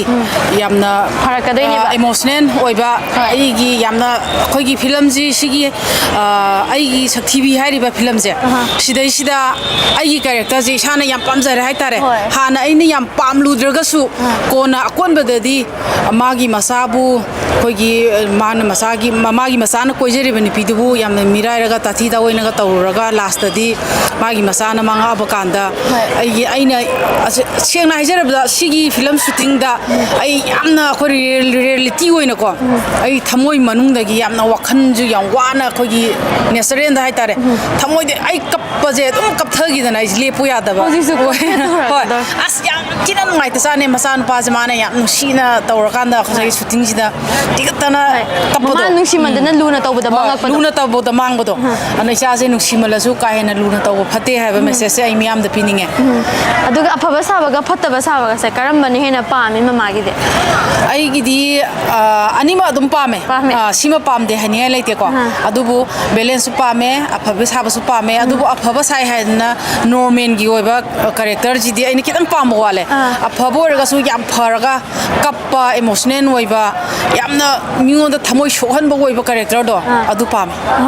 ꯑꯗꯨ ꯃꯃꯥꯗꯤ ꯏꯄꯛꯇ ꯄꯛꯆꯕꯅꯤꯗ ꯍꯥꯏꯗꯤ ꯀꯣꯃꯦꯗꯤ ꯑꯣꯏꯔꯣꯏ ꯐꯠꯇꯕꯤ ꯁꯥꯕ ꯑꯣꯏꯔꯣ ꯑꯗꯨꯝ ꯏꯄꯛꯇ ꯄꯛꯄꯅꯦꯕꯀꯣ ꯑꯗꯨ ꯇꯨꯡꯗꯁꯨ ꯃꯤꯌꯥꯝꯒꯤ ꯅꯨꯡꯉꯥꯏꯅꯕ ꯑꯗꯨꯝ ꯍꯣꯠꯅꯕꯤꯔꯛꯑꯣ ꯇꯨꯡꯗ ꯍꯥꯏꯗꯤ ꯄꯨꯟꯁꯤ ꯅꯨꯡꯁꯥꯅ ꯑꯗꯨꯝ ꯂꯩꯕꯤꯀꯣ ꯑꯩꯈꯣꯏꯒꯤ ꯃꯌꯥꯝꯒꯤ ꯁꯦꯕꯥꯅꯤꯀꯣ ꯃꯃꯥ ꯍꯣꯏꯅ ꯇꯧꯕꯤꯔꯤꯁꯦ ꯁꯦꯕꯥ ꯇꯨꯡ ꯀꯣꯏꯅ ꯇꯧꯕ ꯉꯝꯕ ꯑꯗꯨꯝ ꯑꯣꯏꯕꯤꯌꯨ ꯊꯥꯒꯠꯆꯔꯤ ꯃꯤꯁꯣ ꯇꯤꯚꯤꯒ ꯉꯥꯏꯍꯥꯛ ꯋꯥꯔꯤ ꯁꯥꯟꯅꯕꯤꯕꯩꯗꯃꯛꯇ ꯌꯥꯝ ꯅꯨꯡꯉꯥꯏꯖꯔꯦ ꯃꯤꯁꯣ ꯇꯤꯚꯤꯁꯨ ꯉꯁꯤ ꯑꯩꯕꯨ ꯏꯟꯇꯔꯚꯤꯌꯨ ꯃꯆꯥ ꯑꯃ ꯂꯧꯕꯤꯕꯒꯤꯗꯃꯛꯇ ꯍꯟꯅ ꯊꯥꯒꯠꯆꯔꯤ ꯑꯣꯀꯦ ꯍꯧꯖꯤꯛ ꯑꯩꯒꯤ ꯅꯥꯀꯟꯗ ꯂꯦꯞꯄꯤꯁꯦ ꯃꯌꯥꯝꯅꯁꯨ ꯑꯗꯨꯝ ꯈꯪꯂꯝꯂꯒꯅꯤ ꯍꯥꯏꯗꯤ ꯐꯠꯇꯕꯤꯒꯤ ꯔꯣꯜꯗ ꯌꯥꯝ ꯀꯟꯅ ꯃꯆꯤꯟ ꯇꯨꯡꯈꯠꯂꯛꯏꯕꯤ ꯑꯩꯈꯣꯏꯒꯤ ꯃꯃꯥ ꯒꯥꯏꯇ꯭ꯔꯤꯒꯤ ꯃꯍꯨꯠ ꯁꯤꯟꯕ ꯌꯥꯔꯛꯀꯗꯧꯔꯤꯕꯤ ꯆꯦ ꯃꯦꯔꯤ ꯑꯃꯗꯤ ꯁꯣꯝ ꯅꯥꯀꯟꯗꯅ ꯑꯩꯈꯣꯏꯒꯤ ꯃꯦꯀꯞꯀꯤ ꯂꯝꯗ ꯃꯆꯤꯟ ꯌꯥꯝ ꯀꯟꯅ ꯍꯥꯏꯗꯤ ꯇꯨꯝꯃꯒꯁꯨ ꯂꯩꯔꯕ ꯑꯗꯨꯝꯁꯨ ꯇꯨꯡꯈꯠꯂꯛꯏꯕ ꯑꯩꯈꯣꯏꯒꯤ ꯆꯦ ꯂꯩꯔꯥꯡ ꯄꯣꯔꯣꯝꯄꯥꯠꯇꯀꯣ ꯑꯗꯨꯅꯦ ꯃꯌꯥꯝ ꯃꯁꯛꯁꯦ ꯐꯖꯗ꯭ꯔꯣ ꯃꯦꯀꯞꯀꯁꯦ ꯆꯞ ꯃꯥꯟꯅꯔꯒ ꯃꯣꯏ ꯑꯅꯤꯁꯦ ꯀꯅꯥ ꯀꯦꯃꯤꯟꯅꯔꯛꯏꯔꯥ ꯃꯥ ꯏꯃꯥꯟꯅꯕꯤꯅ ꯀꯦꯔꯛꯄꯅꯦ ꯁꯟꯖꯤꯠꯅ ꯑꯩꯅ ꯈꯜꯂꯦꯕ ꯅꯣꯏꯅꯤ ꯃꯦꯀꯞꯁꯦ ꯃꯥꯟꯅꯩꯌꯦꯅ ꯏꯃꯥꯟꯅꯕꯤ ꯑꯣꯏꯕꯒꯤ ꯑꯗꯨꯝ ꯍꯩꯕ ꯈꯔ ꯃꯥꯟꯅꯕ ꯃꯁꯦꯟ ꯑꯗꯨꯝ ꯃꯔꯤ ꯂꯧꯅꯕꯗꯣ ꯀꯩ ꯍꯤꯟꯖꯥꯡ ꯆꯥꯕꯤꯔꯛꯀꯦ ꯉꯁꯤꯁꯤꯕꯣ ꯑꯩ ꯁꯦꯡꯅ ꯍꯥꯏꯗꯣꯛꯀꯦ ꯑꯩ ꯆꯥꯛ ꯆꯥꯔꯛꯇꯦ ꯐꯤꯒꯔ ꯁꯦꯝꯃꯤꯔꯣ ꯅꯠꯇꯦ ꯄꯨꯛꯇꯨ ꯌꯥꯝ ꯅꯣꯏꯕꯀꯣ ꯍꯣꯔꯦꯟ ꯑꯩꯗꯣ ꯍꯌꯦꯡ ꯇꯞꯅ ꯄꯤꯂꯤꯠꯄꯗꯣ ꯍꯣꯔꯦꯟ ꯀꯪꯊꯣꯛꯑꯗꯤꯅ ꯑꯩꯁꯨꯅꯦ ꯄꯨꯛ ꯁꯤꯖꯜꯂꯒꯅꯤꯀꯣ ꯍꯧꯖꯤꯛ ꯑꯩ ꯁꯤꯆꯜꯂꯦ ꯅꯪꯗꯤ ꯑꯩꯗꯤ ꯂꯩꯔꯥꯡꯅ ꯈꯜꯂꯤꯁꯤꯒꯤ ꯋꯥꯈꯜꯁꯤꯃ ꯈꯜꯂꯝꯃꯦ ꯑꯗꯨꯕꯨ ꯉꯔꯥꯡ 3-4ꯔꯛꯄꯨ ꯆꯥꯔꯦ ꯑꯩꯗꯤ ꯆꯥꯛꯂꯣ ꯑꯩꯅ ꯍꯥꯏꯗꯤ ꯍꯧꯖꯤꯛ ꯄꯨꯛ ꯁꯤꯖꯟꯕ꯭ꯔꯥ ꯍꯥꯏꯕ ꯄꯨꯛꯂꯣ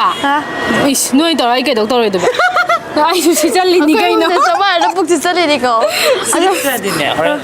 ꯂꯩ ꯑꯩ ꯄꯦꯔ ꯈꯨꯝꯃꯤꯖꯣꯗ꯭ꯔꯥ ꯁꯤꯡꯗ꯭ꯔꯥ ꯑꯗꯨꯅꯦ ꯑꯩꯁꯨ ꯑꯗꯨꯒꯤꯅꯦ ꯁꯨꯃꯥꯏꯅ ꯇꯧꯔꯤꯁꯦ ꯈꯨꯝꯕꯗꯣ ꯃꯤꯅ ꯅꯣꯏꯗ ꯑꯗꯣ ꯉꯁꯤꯒꯤ ꯑꯩꯒꯤ ꯁꯛꯇꯤꯕꯤ ꯐꯤꯂꯝꯁꯦ ꯉꯁꯥꯏꯒꯤ ꯑꯩꯗꯤ ꯑꯍꯥꯟꯕ ꯀꯩꯅꯣꯗ ꯌꯦꯡꯉꯦ ꯐꯥꯔꯁ ꯁꯣꯒꯤꯗ ꯑꯗꯣ ꯑꯃꯨꯛꯀꯁꯨ ꯌꯦꯡꯈꯤꯗꯣꯏꯅꯦꯕꯀோ ꯌꯥꯝ ꯆꯥꯛꯅ ꯂꯣꯏꯁꯟꯕ ꯑꯗꯒꯤ ꯄꯤꯔꯤꯕ ꯀꯦꯔꯦꯛꯇꯔꯁꯦ ꯃꯁꯥ ꯂꯣꯏ ꯆꯨꯅꯕ ꯃꯥꯟꯕ ꯍꯥꯏꯇꯥꯔꯦꯀꯣ ꯑꯗꯒꯤ ꯁꯣꯝ ꯅꯥꯀꯟꯒꯤ ꯑꯩꯈꯣꯏꯒꯤ ꯆꯦꯆꯦ ꯂꯩꯔꯥꯡꯅ ꯃꯦꯀꯞ ꯇꯧꯕꯁꯤꯁꯨ ꯑꯗꯨꯝ ꯍꯥꯏꯗꯤ ꯆꯥꯅꯕꯗꯣ ꯈꯪꯉꯕ꯭ꯔꯥ ꯁꯝꯅ ꯍꯥꯏꯔꯕꯗ ꯔꯠꯅꯥꯗ ꯌꯦꯡꯉꯣꯗꯅ ꯊꯤꯕ ꯃꯥꯟꯕꯗꯣ ꯈꯪꯉꯕ꯭ꯔꯥ ꯊꯤꯕ ꯃꯥꯟꯕꯗꯣ ꯃꯃꯥꯡꯗꯗꯤ ꯈꯤꯇꯪ ꯑꯩꯗꯣ ꯋꯥꯔꯤ ꯇꯥꯕꯁꯦ ꯊꯦꯡꯉꯦꯕꯀꯣ ꯐꯤꯂꯝꯁꯦ ꯃꯣꯏꯗꯣ ꯃꯣꯍꯔꯠ ꯂꯣꯏꯕꯒ ꯅꯝꯈꯤꯗꯅ ꯑꯗꯨꯒꯤ ꯈꯤꯇꯪ ꯑꯩꯉꯣꯟꯗ ꯋꯥꯠꯄ ꯑꯗꯨ ꯍꯟꯗꯛꯇꯤ ꯃꯣꯏ ꯑꯩꯁꯦ ꯋꯥꯔꯤꯁꯦ ꯇꯥꯕ ꯂꯣꯏꯔꯒ ꯀꯤꯕꯅꯤꯅ ꯑꯗꯨꯏꯁꯨ ꯄꯦꯟꯅ ꯍꯥꯏꯗꯤ ꯈꯤꯇꯪ ꯌꯦꯡꯉꯨꯔꯒꯦꯅ ꯐꯖꯅꯗꯤ ꯀꯤꯔꯦꯕ ꯍꯟꯗꯛꯇꯤ ꯑꯗꯨ ꯃꯤꯅꯕꯨꯗꯤ ꯍꯥꯏꯔꯛꯑꯦ 1ꯗꯒꯤ 2ꯅ ꯍꯦꯜꯂꯤ ꯊꯤꯕ ꯃꯥꯜꯂꯦ ꯏꯃꯥꯟꯅꯕꯤ ꯑꯩꯈꯣꯏ ꯂꯩꯀꯥꯏꯗꯒꯤ ꯆꯠꯅꯕꯅ ꯑꯗꯣ ꯃꯦꯔꯤꯁꯨ ꯁꯨꯝ ꯆꯠꯊꯣꯛꯈ꯭ꯔꯤꯗꯣ ꯀꯩꯒꯤꯅꯣ ꯍꯥꯏꯕ ꯃꯦꯔꯤꯁꯨ ꯑꯩꯒꯤ ꯃꯤꯡꯁꯦ ꯍꯨꯔꯥꯜꯂ ꯀꯧꯁꯟꯈ꯭ꯔꯦꯕ ꯂꯩꯔꯥꯡ ꯀꯧꯁꯟꯈ꯭ꯔꯦ ꯍꯥꯏꯕ ꯂꯩꯔꯥꯡ ꯀꯧꯁꯜꯂꯛꯏꯕ ꯇꯥꯁꯤꯅ ꯑꯗꯣ ꯃꯤꯡ ꯍꯨꯔꯥꯟꯈꯤꯕꯁꯤ ꯈꯤꯇꯪ ꯅꯨꯡꯉꯥꯏꯇꯦ ꯍꯣꯏ ꯑꯩꯁꯨ ꯂꯤꯂꯤ ꯅꯣꯡꯃ ꯐꯣꯟ ꯌꯥꯗꯕꯩ ꯅꯠꯇ꯭ꯔꯣ ꯍꯣꯏ ꯑꯗꯨ ꯌꯥꯗꯦ ꯀꯩ ꯌꯥꯗꯦ ꯍꯥꯏꯔꯕ ꯌꯥꯗꯦꯅ ꯃꯤꯡꯗꯣ ꯍꯨꯔꯥꯟꯈ꯭ꯔꯦ ꯄꯨꯈ꯭ꯔꯦ ꯃꯤꯡ ꯑꯣ ꯂꯩꯔꯥꯡꯒ ꯅꯣꯟꯊꯣꯛꯈꯤꯕꯅꯦꯕꯀꯣ ꯂꯩꯔꯥꯡꯒꯤ ꯃꯃꯤꯡ ꯋꯥꯏꯔꯨꯕꯗꯒꯤ ꯑꯩꯁꯦ ꯃꯤꯅ ꯈꯔ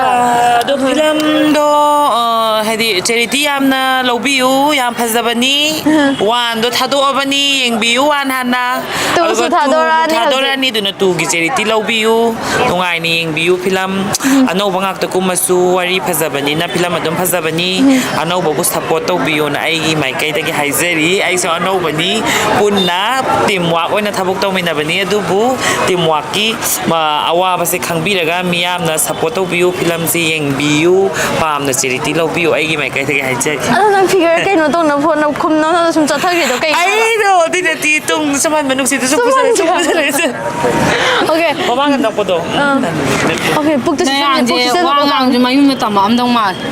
ꯅꯍꯥꯟꯒꯩ ꯁꯨꯃꯥꯏꯅ ꯍꯩꯇꯕꯅꯦ ꯍꯥꯏꯕ ꯑꯗꯣ ꯃꯃꯥꯡꯗ ꯃꯥꯅ ꯂꯧꯈꯤꯕꯗꯣ ꯄꯥꯈꯠꯈꯤꯕꯗꯣ ꯄꯨꯛꯁꯤ ꯆꯠꯂꯨꯀꯣ ꯋꯥꯔꯤ ꯂꯣꯏꯗ꯭ꯔꯤꯀꯣ ꯄꯨꯛꯁꯤ ꯆꯠꯂꯨ ꯋꯥꯔꯤ ꯂꯣꯏꯗ꯭ꯔꯤ ꯑꯣꯀꯦ ꯖꯦꯃꯤꯔꯤꯛ ꯑꯩꯈꯣꯏꯒꯤ ꯉꯁꯥꯏꯒꯤ ꯑꯍꯥꯟꯕ ꯑꯦꯄꯤꯁꯣꯗꯇꯗꯤ ꯖꯦꯃꯤꯔꯤꯛꯁꯦ ꯃꯌꯥꯝ ꯑꯗꯨꯒ ꯁꯤꯒꯤ ꯑꯦꯄꯤꯁꯣꯗ 2ꯗꯗꯤ ꯈꯤꯇꯪ ꯋꯥꯠꯂꯦ ꯀꯃꯥꯏꯅ ꯇꯧꯔꯤꯅꯣ ꯋꯥꯠꯂꯤꯁꯦ ꯍꯥꯏꯗꯤ ꯃꯤꯒꯤ ꯋꯥꯔꯤ ꯄꯔꯦꯡꯅꯤꯅꯅꯦ ꯑꯩ ꯌꯥꯎꯅꯤꯡꯉꯦꯅ ꯑꯩ ꯁꯤꯟ ꯀꯔꯥꯏ ꯍꯥꯞꯆꯟꯅꯤ ꯅꯨꯡꯉꯥꯏꯇꯕ꯭ꯔꯥ ꯑꯗꯨꯒꯤꯗꯤ ꯀꯩꯝ ꯂꯩꯇꯦꯗ ꯍꯥꯏꯕꯗꯤ ꯁꯤꯟ ꯑꯃꯇꯪ ꯊꯣꯛꯑꯁꯨꯅꯦ ꯃꯤꯅ ꯑꯗꯨꯝ ꯄꯦꯟꯕꯤꯔꯗꯤ ꯀꯩꯁꯨ ꯀꯥꯏꯗꯦ ꯅꯨꯡꯉꯥꯏꯇꯦ ꯍꯥꯏꯕ ꯄꯥꯎ ꯑꯃ ꯇꯥꯏꯗ ꯅꯨꯡꯉꯥꯏꯇꯦ ꯍꯥꯏꯕ ꯄꯥꯎ ꯑꯃ ꯇꯥꯏꯗ ꯃꯥꯒꯤ ꯅꯨꯡꯉꯥꯏꯇꯕ ꯍꯥꯏꯕꯨ ꯂꯨꯍꯣꯡꯕꯩ ꯁꯤꯟ ꯍꯥꯞꯄꯝꯗ꯭ꯔꯦ ꯑꯗꯨꯒꯤ ꯋꯥꯔꯤꯗ ꯑꯩꯅ ꯇꯥꯔꯤꯁꯦ ꯃꯤꯕꯨ ꯂꯣꯏ ꯂꯨꯍꯣꯡꯈ꯭ꯔꯦ ꯑꯩꯗꯤ ꯍꯣꯡꯉꯦꯁꯨ ꯊꯣꯛꯄ ꯄꯣꯠꯂꯣꯏꯁꯨ ꯁꯦꯠꯇꯦ ꯑꯗꯨꯒꯤ ꯑꯩꯅ ꯀꯩꯒꯤꯅꯣ ꯑꯩ ꯂꯨꯍꯣꯡꯕ ꯄꯣꯠꯂꯣꯏ ꯁꯦꯠꯇ꯭ꯔꯤꯁꯦ ꯐꯤꯂꯝꯗꯨꯗ ꯑꯗꯨꯅ ꯑꯗꯣ ꯑꯁꯦꯡꯕꯒꯤꯗꯤ ꯀꯔꯝ ꯀꯥꯟꯗ ꯂꯨꯍꯣꯡꯒꯗꯣꯏꯅꯣ ꯁꯨꯡꯍꯣꯡꯕꯨ ꯍꯣꯡꯉꯔꯣꯏꯗ ꯅꯨꯄꯥ ꯂꯩꯇ꯭ꯔꯕꯣ ꯂꯩꯇꯦ ꯀꯃꯥꯏꯅ ꯇꯧꯔꯤꯕ ꯑꯦ ꯐꯪꯗꯕꯩ ꯍꯥꯏꯕꯤꯔꯛꯇꯕꯩ ꯅꯠꯇ꯭ꯔꯒ ꯀꯃꯥꯏꯅ ꯇꯧꯔꯤꯅꯣ ꯆꯨꯠꯂꯥ ꯍꯥꯏꯕꯤꯔꯛꯇ꯭ꯔꯤꯔꯥ ꯍꯥꯏꯕꯤꯔꯛꯇ꯭ꯔꯤ ꯀꯅꯥꯝꯇ WhatsApp ꯇꯤꯚꯤꯗꯣ ꯀꯅꯥ ꯂꯩꯒꯦ ꯑꯗꯨꯕꯨꯗꯤ ꯎꯏꯌꯦꯕꯀꯣ ꯃꯥꯒꯤꯅꯦ ꯇꯧꯁꯟꯅꯕꯤ ꯍꯥꯏꯗꯤ ꯂꯩꯅ ꯂꯩꯇꯕ ꯁꯥꯕꯅꯦꯕ ꯌꯥꯝꯅꯁꯦ ꯑꯗꯨꯗꯨꯅ ꯃꯌꯥꯝ ꯈꯪꯖꯟꯕꯤꯔꯣ ꯂꯩ ꯎꯡꯅꯤꯡꯕ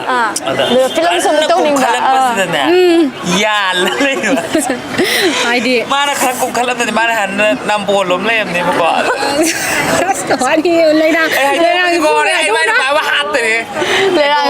ꯆꯦ ꯂꯩꯔꯥꯡꯁꯨ ꯋꯥꯔꯤꯁꯦ ꯌꯥꯝ ꯀꯟꯅ ꯅꯨꯡꯉꯥꯏꯔꯦ ꯑꯗꯣ ꯆꯦ ꯃꯦꯔꯤ ꯉꯁꯤ ꯐꯤꯂꯝꯁꯦ ꯌꯦꯡꯗꯔꯨꯔꯣ ꯍꯧꯖꯤꯛ ꯑꯩꯁꯨ ꯈꯗꯥꯡ ꯊꯥꯗꯕꯗ ꯋꯥꯁꯜꯂꯛꯑꯦ ꯐꯤꯂꯝ ꯌꯦꯡꯉꯨꯔꯣ ꯃꯌꯥꯝ ꯋꯥꯠꯂꯤ ꯅꯪ ꯊꯥꯗꯒꯗꯕ ꯊꯥꯗꯍꯧꯔꯒꯦ ꯕꯥꯏ ꯌꯥꯝꯅ ꯕꯥꯏ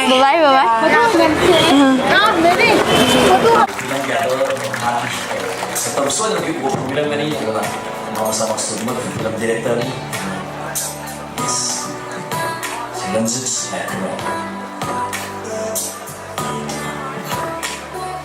Mari teman-teman pak, artis kami sudah disengkat pak. Aktor musuh wajib ini. Tenda Buddha Bala Maite. Yes, Buddha Bala Maite. Ini pilihan juga film sehingga kebak. Supporting role juga kita yang role yang masuk. So yang ini Buddha Bala Maite. Tenda Vicky Kuman.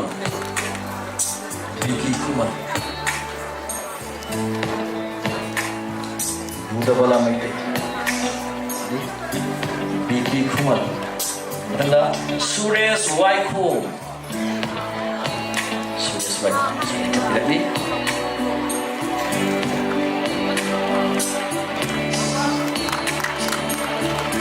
Meski presiden dan meski bibi Susan dan members kita, ada pemain itu tampiri. Aku nak kubak kita, aku mau kita kami kali presiden tu nak ini tu bibi itu presiden. Terus Makata na masih terus meski CGST orang kami nak kau sendiri retired IAS Commissioner Aren Culture Gomido Manipur Sir si Mongzom Zoisi masih terus meski CGS kau orang kami nak kau sendiri.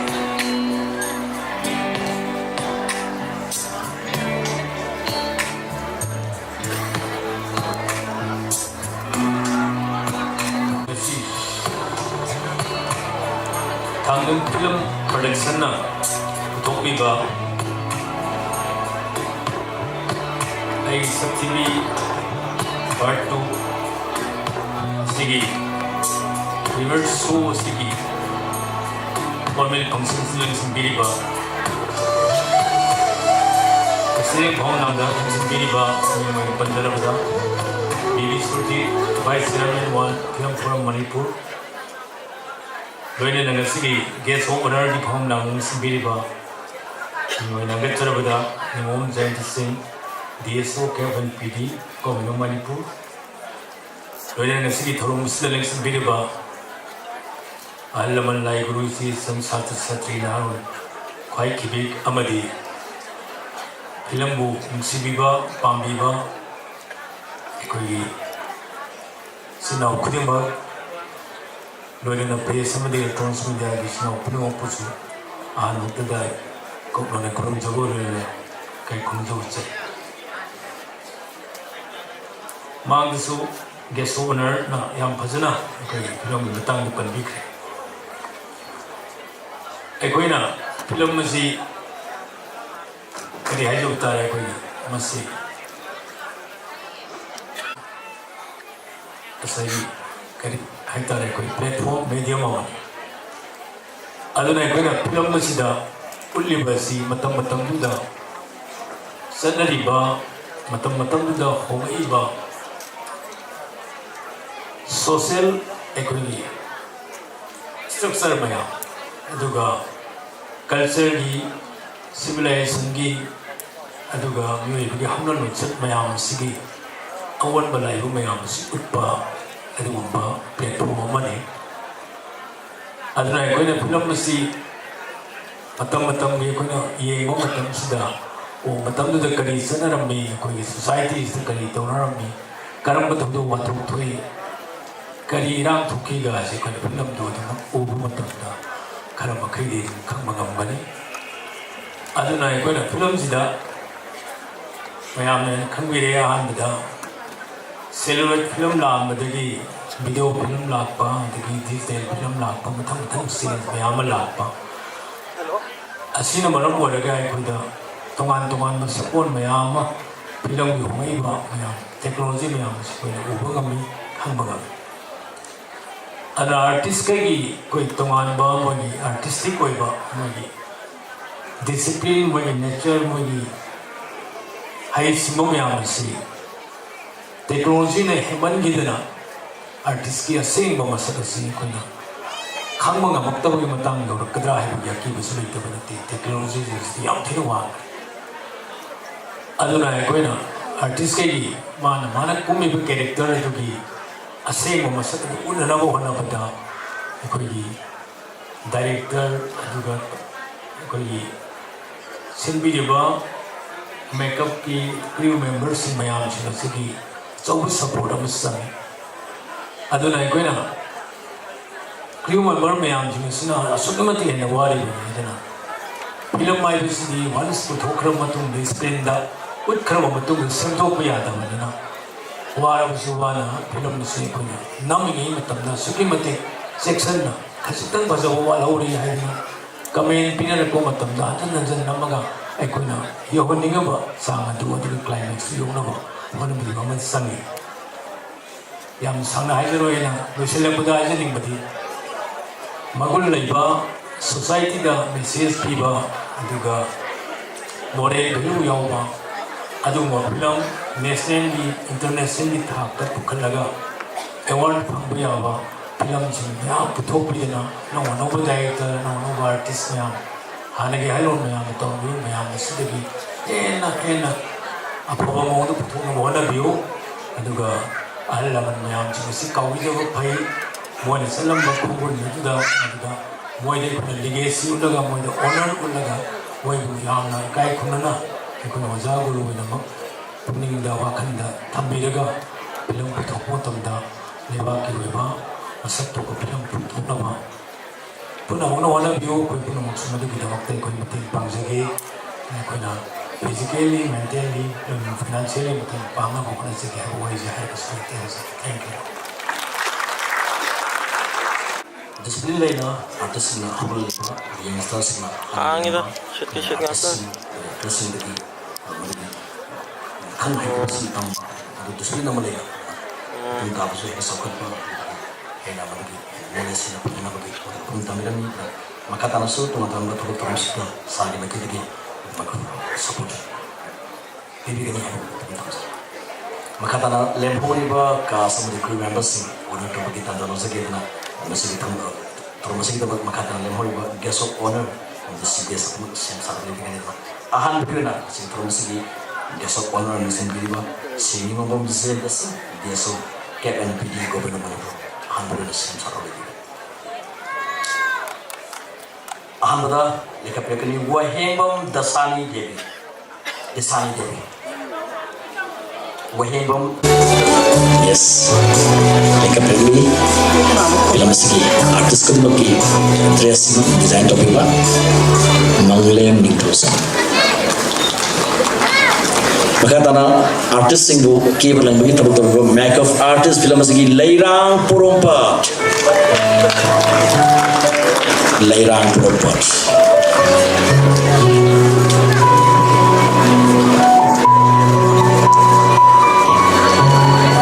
Play to mereka produksi dari artis sing film sida yaiba artis kadimaki teman mesin kita mak ke balang bagi tabuk bani makeup artist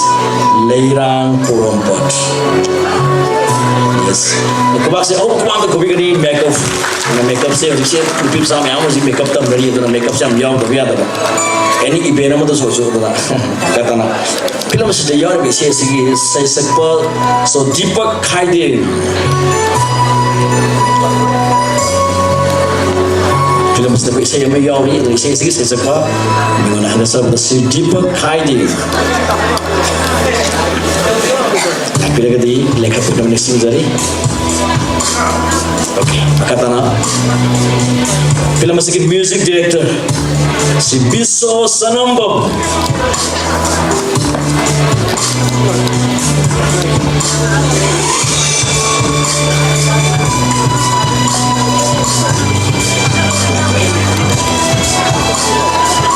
film senior biasanya segi lyricist Azid Elangbo so lapir kadi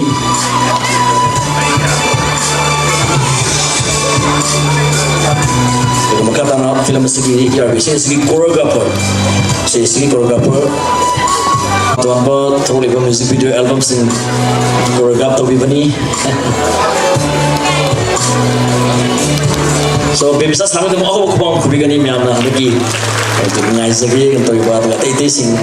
mau music choreograph to bani bisa salam terus ni musik besok termasuk CBS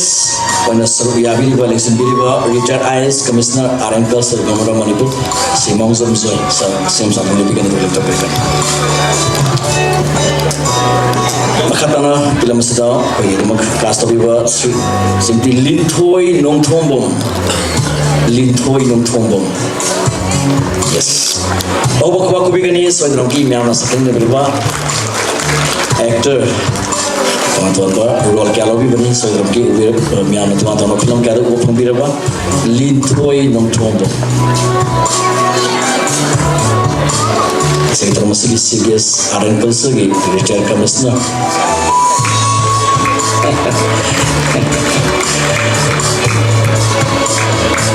yes ya segi tuan media partner segi betul dah Sinzo 360 besok baik film band lagi mereka jadi yang awang betul tak ikat kalau musari juga makata na film sedang Mama Lalitabi Longzong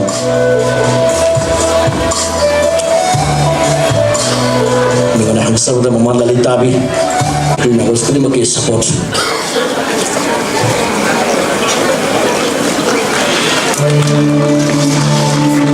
yes makata na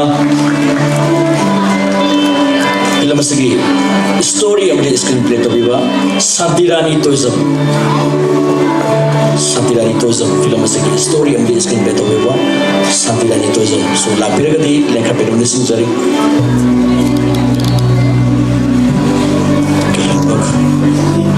Santirani ke father partner yang asina ai certificate season 2 film segi story am this kan betul ini sampai ani tourism gi atau film yang bilang kan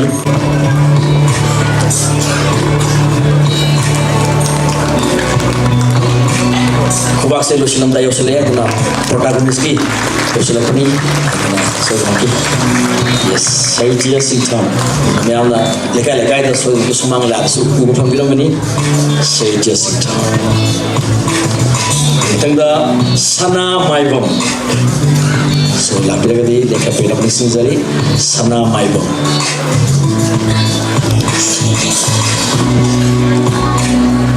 actress की लगती Banita कोनसम yes so Banita kita mau aku buku apa tadi dari Banita konsam ayo seksi one so oke kata na film sih main actress ini itu kan presiden ki mate ta ko world ni tum da so so so ki minute mangali man da me anda ai ki sakti bi season 2 so so so ki on sara kan film banner ki da mo ko ko bang tang jage thang som film production ki om so banner ni ai ki sakti bi 2 music Banita konsam ka pirati daga me anda film sih actress ni lagta Ratana Khetri Mayum yes product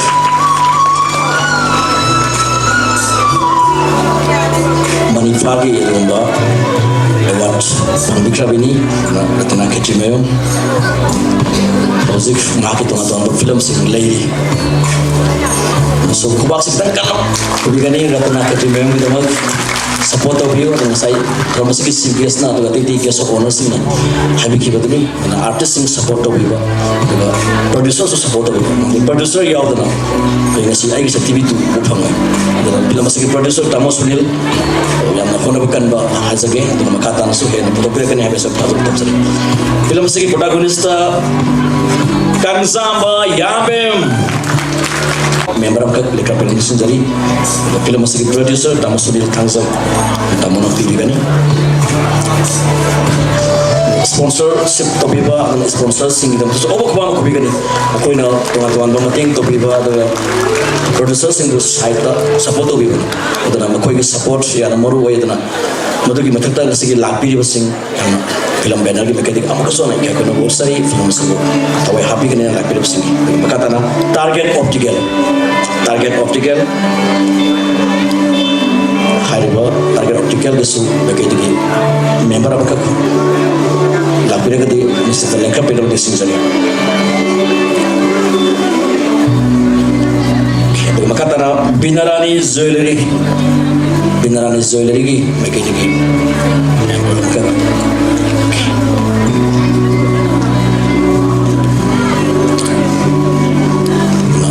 Sikila iba Manipur film industry sponsor sing the topi ba siapa level pro artist singi udah film industry the work to bili bakuli maki dokter dia ko sponsor sing na to kone bili ba muting pang bili basum si ko na kapam thukde makata na so hena muting pang bili kani itu support to bili kani have get support hazard thamsari Binarani Jewelry makata na tuan ba any film release to ma tam ra phina release to uba na artist ngi also the art film Manipuri pace special thanks to Inau Masa Safar film si any film ki mak itu ma tam na ko release ta de IG da Instagram da kai da mak mate karna mat rapi ba art film Manipuri pace ki to member am ka la pe de mo lekha pe ro ni sintari Inau Masa Safar ni tabis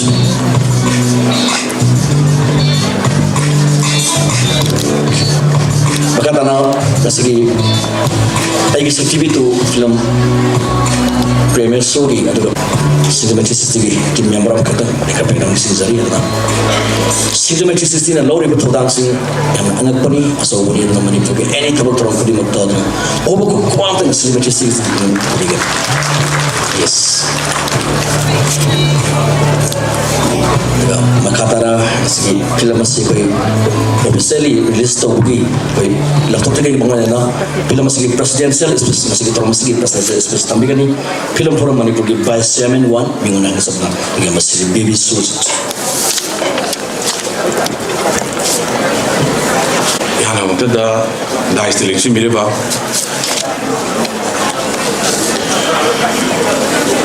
Nasigi Chief Guest election biriba Mongjam Joy Singh retired IAS Commissioner Art and Culture amadi nasigi guest owner Ningombam Jayanta Singh DSO Cap and PD ni bahano tu dikai kendo bucari amadi ngasi lengbi riba alamalai guru Bible media kisna Singh kurima pusi kai kendo bucari premier mamangda waya mangsi patain dabani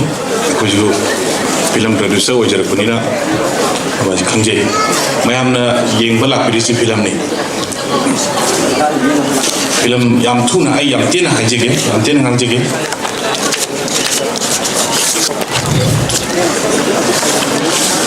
ai ngasi yana na thagatsing gosi akoina film utokum matamda akoi manipur gidi film city lejadabani na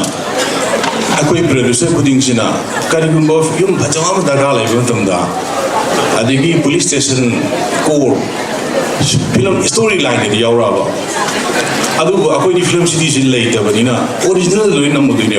original police station namudini manana ba yum bhajabadu haina buduini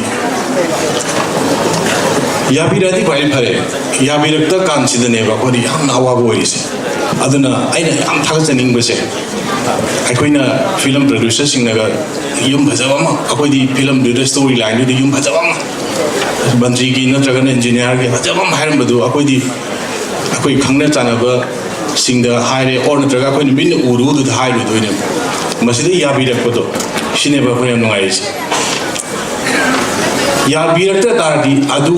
high story line दी हम चाव से थारमे युमदु अदु मति ना खुनबनी अदुनी अदाने अखोइनि film the अदु योंनो चंगिलुबो ngamdraba adigi अखोइना अदु यम हकेन तौबम the film दु plus point लाक्ते minus the लाय अदुना अखोइनि नुंसिबियो आइना ngasi lengbi ragiba खुदिमक्ता हाइजनिंग से ngasi खोइ सुनिलगी आइगी सक्तिबि दु नमजिदसु युम मैम सिनरमने कोई फिल्म सिटी लेदबनी ना युम मैम सिनरमनी फिल्म नंबर हाइसिदबु नोंग गतंग नमगसे लोइदे युम दुदा नमित नि संबे हुमनी संबे नत्रगा नमित मंगाय तारन संबे अवाबदे अवाबने मी लाइक तबदो मतम लाइदु थादो मतम साइसिंग चागदो मतम लई काइदुनि को फिल्म नमिने ना कोई मी खरा लाक्सलग नाइदुनि बदो मसिदा डेडिकेट तव हाइदा मसिदा थमोइ सेना कोइदमक्तगा कथोपिदना हरारौ तोबिबो मैम यावे यावदोदि नते यावी सिने भाइना वाना थागचनिंग से कोइदि हाइदि अकोदि अपिक स्टेटनि फिल्म सिटी लेजदे फिल्म सिटी दे लेतारदि अकोदि आर्ट डायरेक्टर द प्रोडक्शन केरो कामुदा ए सुम सुम पामे सिमाइ सेमु सिमाइ तौ अकोइ सिने शूटिंग तौनि कोगनि हारगा तौदोइनि लेतबनि ना कोइदि मिगे ओरिजिनल संग नमुदुइनि नेसलुदुइनि मसिदा हारो वेलकम तो बिरक्तना का फिल्म नम्बगा फंगजाबे मसियाम नगाय अदु ngasi लेंगिरो सिंगसु कनागुम XYZ प्रोड्यूसर बनगा आई युमदगा फिल्म नमजि के हायसे मसि याबियु अकोइ हाइदि अकोइ हाइजिनि से नंबर 1 सिम दंगि याबियु अकोइ फिल्म नमजि बे कोइसि याम वाइ हाइतारे अदगी कोड की याम फजब सिनेमा हातोरे फिल्म दिदा अकोइ कोड थाना जगह से लेतबनि ओरिजिनल स्टाइल आफ्टर ड्रागा मत संगरने अदु परमिशन फंगरोय अदगी ngasi स्टोरी लाइन नि कोड की फजब सिंदो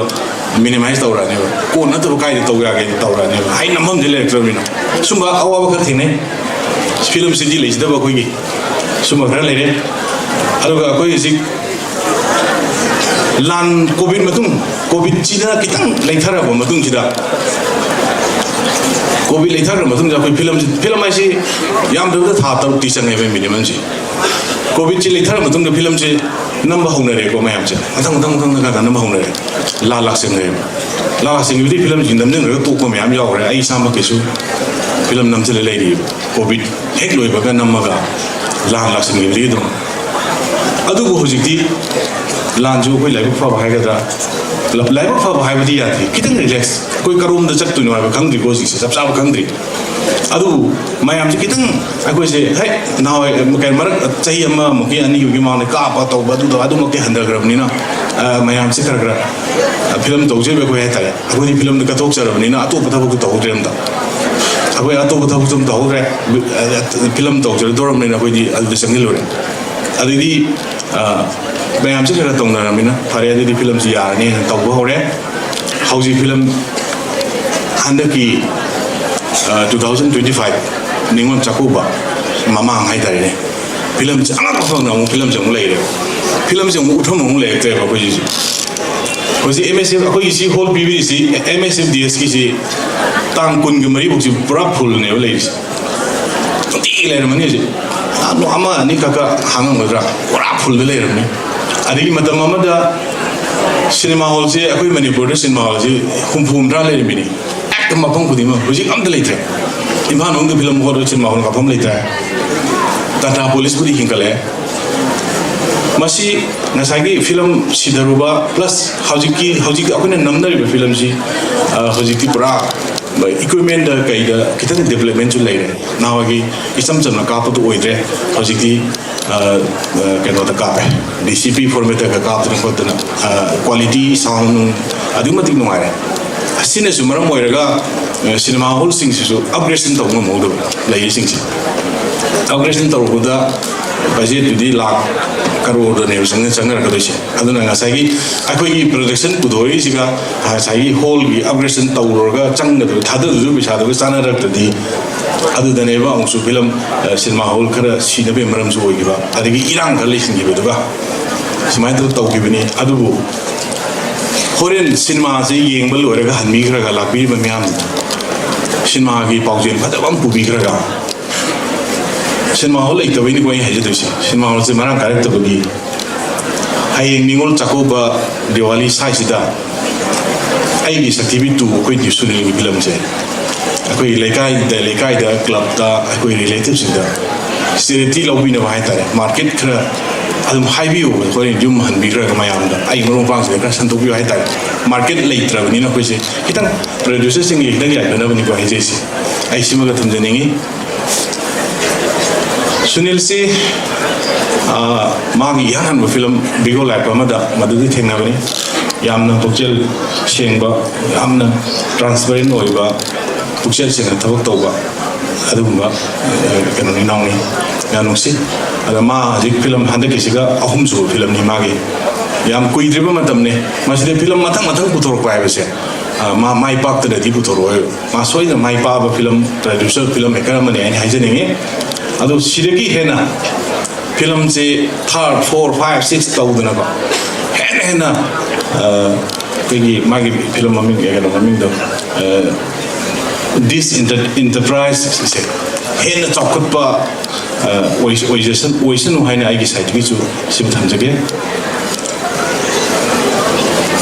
अदुगा अखोई आर्टिस्ट सिंग दा आई केनो कतंग वही अमनिदंग आर्टिस्ट होई लोइनमक सुदरसु खरा उई आर्टिस्ट सिंग अखोई दि सेविंग मिंजेनी लेबाकी कोई लेबाकी अगर अखोई आर्टिस्ट सिंग सिमिना केनो कितंग हाइबदा ngang ni bibini hen bani aduna akhoi si akhoi gi keno sa ta akhoi lifestyle si am lui akhoi artist si akhoi man pu akhoi artist si haidi akhoi na kitang to du ga mi na ngang ni bibini hen mai ta aduna akhoi sinau sing si aidi yamna discipline nai na ta yam discipline nai ne yam section na wangang sanga adigi lam cha cha yamna section na yamna kana tong le hiningi handek dan tawini mami matare panjaroi koidi kahatang pen da bamna social media gi juksi jukti high tech ni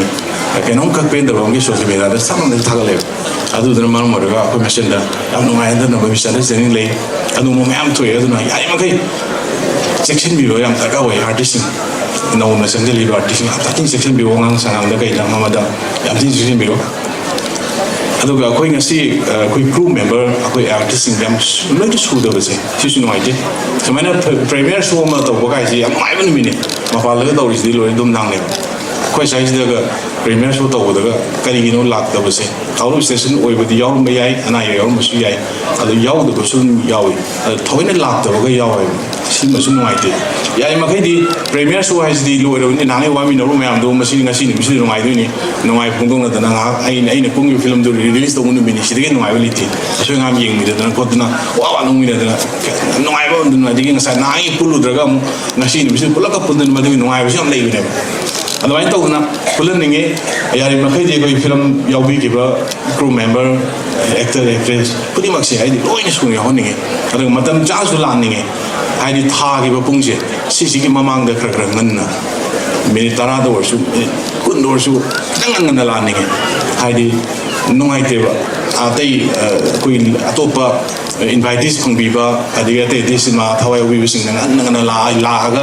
ꯂꯥꯛꯄꯤꯔꯒ ꯑꯩꯈꯣꯏ ꯑꯥꯔꯇꯤꯁꯁꯤꯡꯅꯒ ꯊꯦꯡꯅꯒ ꯂꯥꯛꯄꯁꯨ ꯅꯨꯡꯉꯥꯏꯇꯦꯕ ꯃꯇꯝ ꯆꯥ ꯂꯥꯛꯍꯟꯅꯤꯡꯉꯤ ꯑꯗꯨꯒ ꯌꯥꯝ ꯐꯖꯕ ꯚꯥꯕꯣꯛꯀ ꯆꯣꯟꯅꯒ ꯇꯤꯜꯂꯒ ꯑꯩꯈꯣꯏ ꯃꯌꯥꯝ ꯂꯥꯡꯃꯤꯟꯅꯒ ꯌꯦꯡꯕꯗ ꯅꯨꯡꯉꯥꯏ ꯃꯥꯒꯤ ꯉꯁꯤꯒꯤ ꯑꯩꯒꯤ ꯁꯛꯊꯤꯕꯤ 2ꯁꯦ 1 ꯌꯥꯝ ꯐꯖꯅ ꯁꯛꯁꯦꯁ ꯑꯣꯏꯈ꯭ꯔꯦ ꯌꯥꯝ ꯁꯛꯁꯦꯁ ꯑꯣꯏ 1ꯁꯦ ꯑꯗꯣ ꯁꯦꯀꯦꯟꯁꯨ ꯁꯦꯀꯦꯟꯅ ꯍꯦꯟꯅ ꯑꯩ ꯐꯔꯝꯃꯅꯤꯅ ꯈꯜꯂꯦ ꯁꯣꯏꯗꯅ ꯐꯅꯤ ꯑꯗ ꯑꯩꯅ ꯇꯥꯕꯗ ꯃꯥꯒꯤꯁꯦ ꯁꯤꯖꯟ ꯍꯥꯏꯒꯗ꯭ꯔꯥ ꯄꯥꯔꯠ 3-4 ꯑꯗꯥꯏꯕꯨ ꯅꯝꯃꯦꯅ ꯇꯥꯏ ꯑꯗꯨꯅ ꯁꯨꯅꯤꯟ ꯍꯦꯟꯅ ꯃꯥꯏ ꯄꯥꯛꯄ ꯁꯦꯀꯦꯟ 3rd 4th ꯗꯤꯔꯦꯛꯁꯟꯗꯗꯤ ꯁꯤꯗ ꯍꯦꯟꯅ ꯐꯖꯕ ꯐꯤꯂꯝ ꯚꯤꯌꯨꯋꯔꯁꯤꯡꯅ ꯍꯦꯟꯅ ꯄꯥꯝꯅꯕ ꯃꯅꯤꯄꯨꯔꯒꯤ ꯁꯤꯅꯦꯃꯥ ꯍꯣꯜꯁꯤꯡꯗ ꯃꯅꯤꯄꯨꯔꯒꯤ ꯂꯩꯀꯥꯏꯗꯒ ꯆꯦꯇꯤ ꯀꯥꯞꯇꯅ ꯈꯣꯠꯇꯅ ꯌꯥꯝꯅ ꯕ꯭ꯂꯣꯛ ꯕꯥꯁꯇꯔ ꯐꯤꯂꯝ ꯑꯃ ꯑꯣꯏꯔꯁꯅꯨ ꯍꯥꯏꯕꯁꯤ ꯍꯥꯏꯖꯔꯒ ꯑꯩ ꯊꯥꯒꯠꯆꯕ ꯃꯌꯥꯝ ꯊꯥꯒꯠꯆꯔꯤ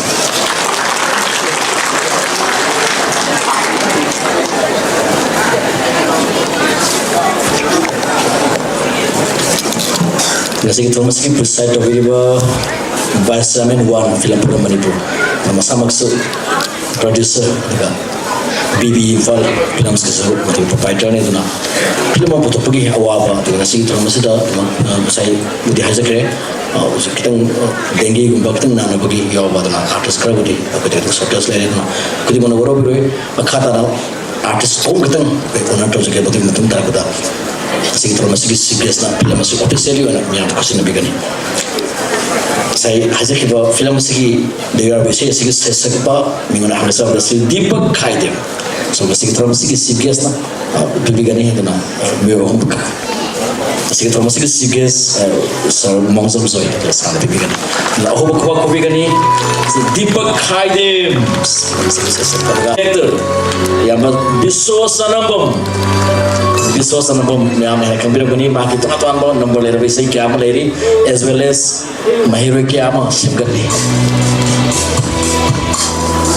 Adwa kata mangan na kusari film sedia bisa segi ayi ba lirisis Azit Elangbom lapik rena kita popular music director Biswa Sanambam. So aku bawa kopi ni Biswa Sanambam mana hari kita punya musuh yang kambira ini sama singer as well as mahiro kiam simgani. Maka tanah film sedia bisa segi lirisis Azit Elangbom.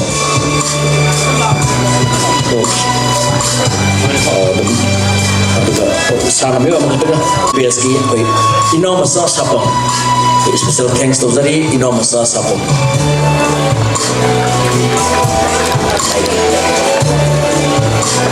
ino masa sapong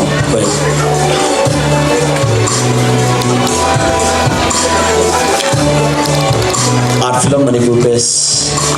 now Masih sesuatu yang lagi mahu momen ini sudah masih artis ini enam kilo itu sesuatu yang luar biasa. So masih bulan just release tu ini.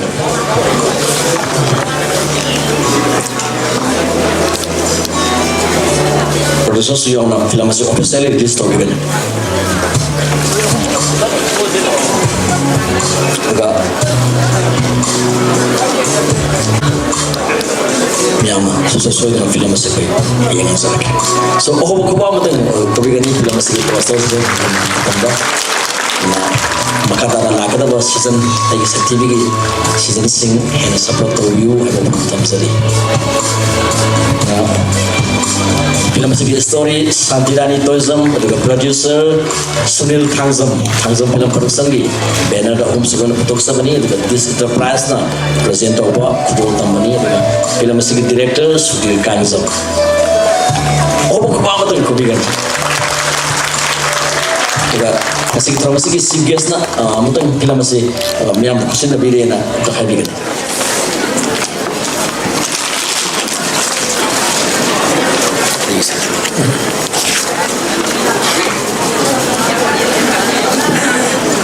Third Thangjam film production की आई शक्ति Bitu मैमदा release तो जरे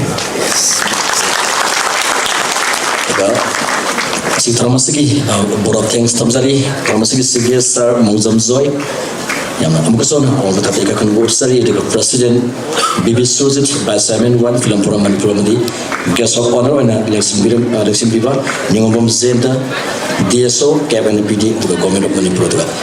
lapiri ba kudima amkason na ka kan board sabo loena asik tramasi CBS president of the guest of honor makada leng tabiro to film si to meanda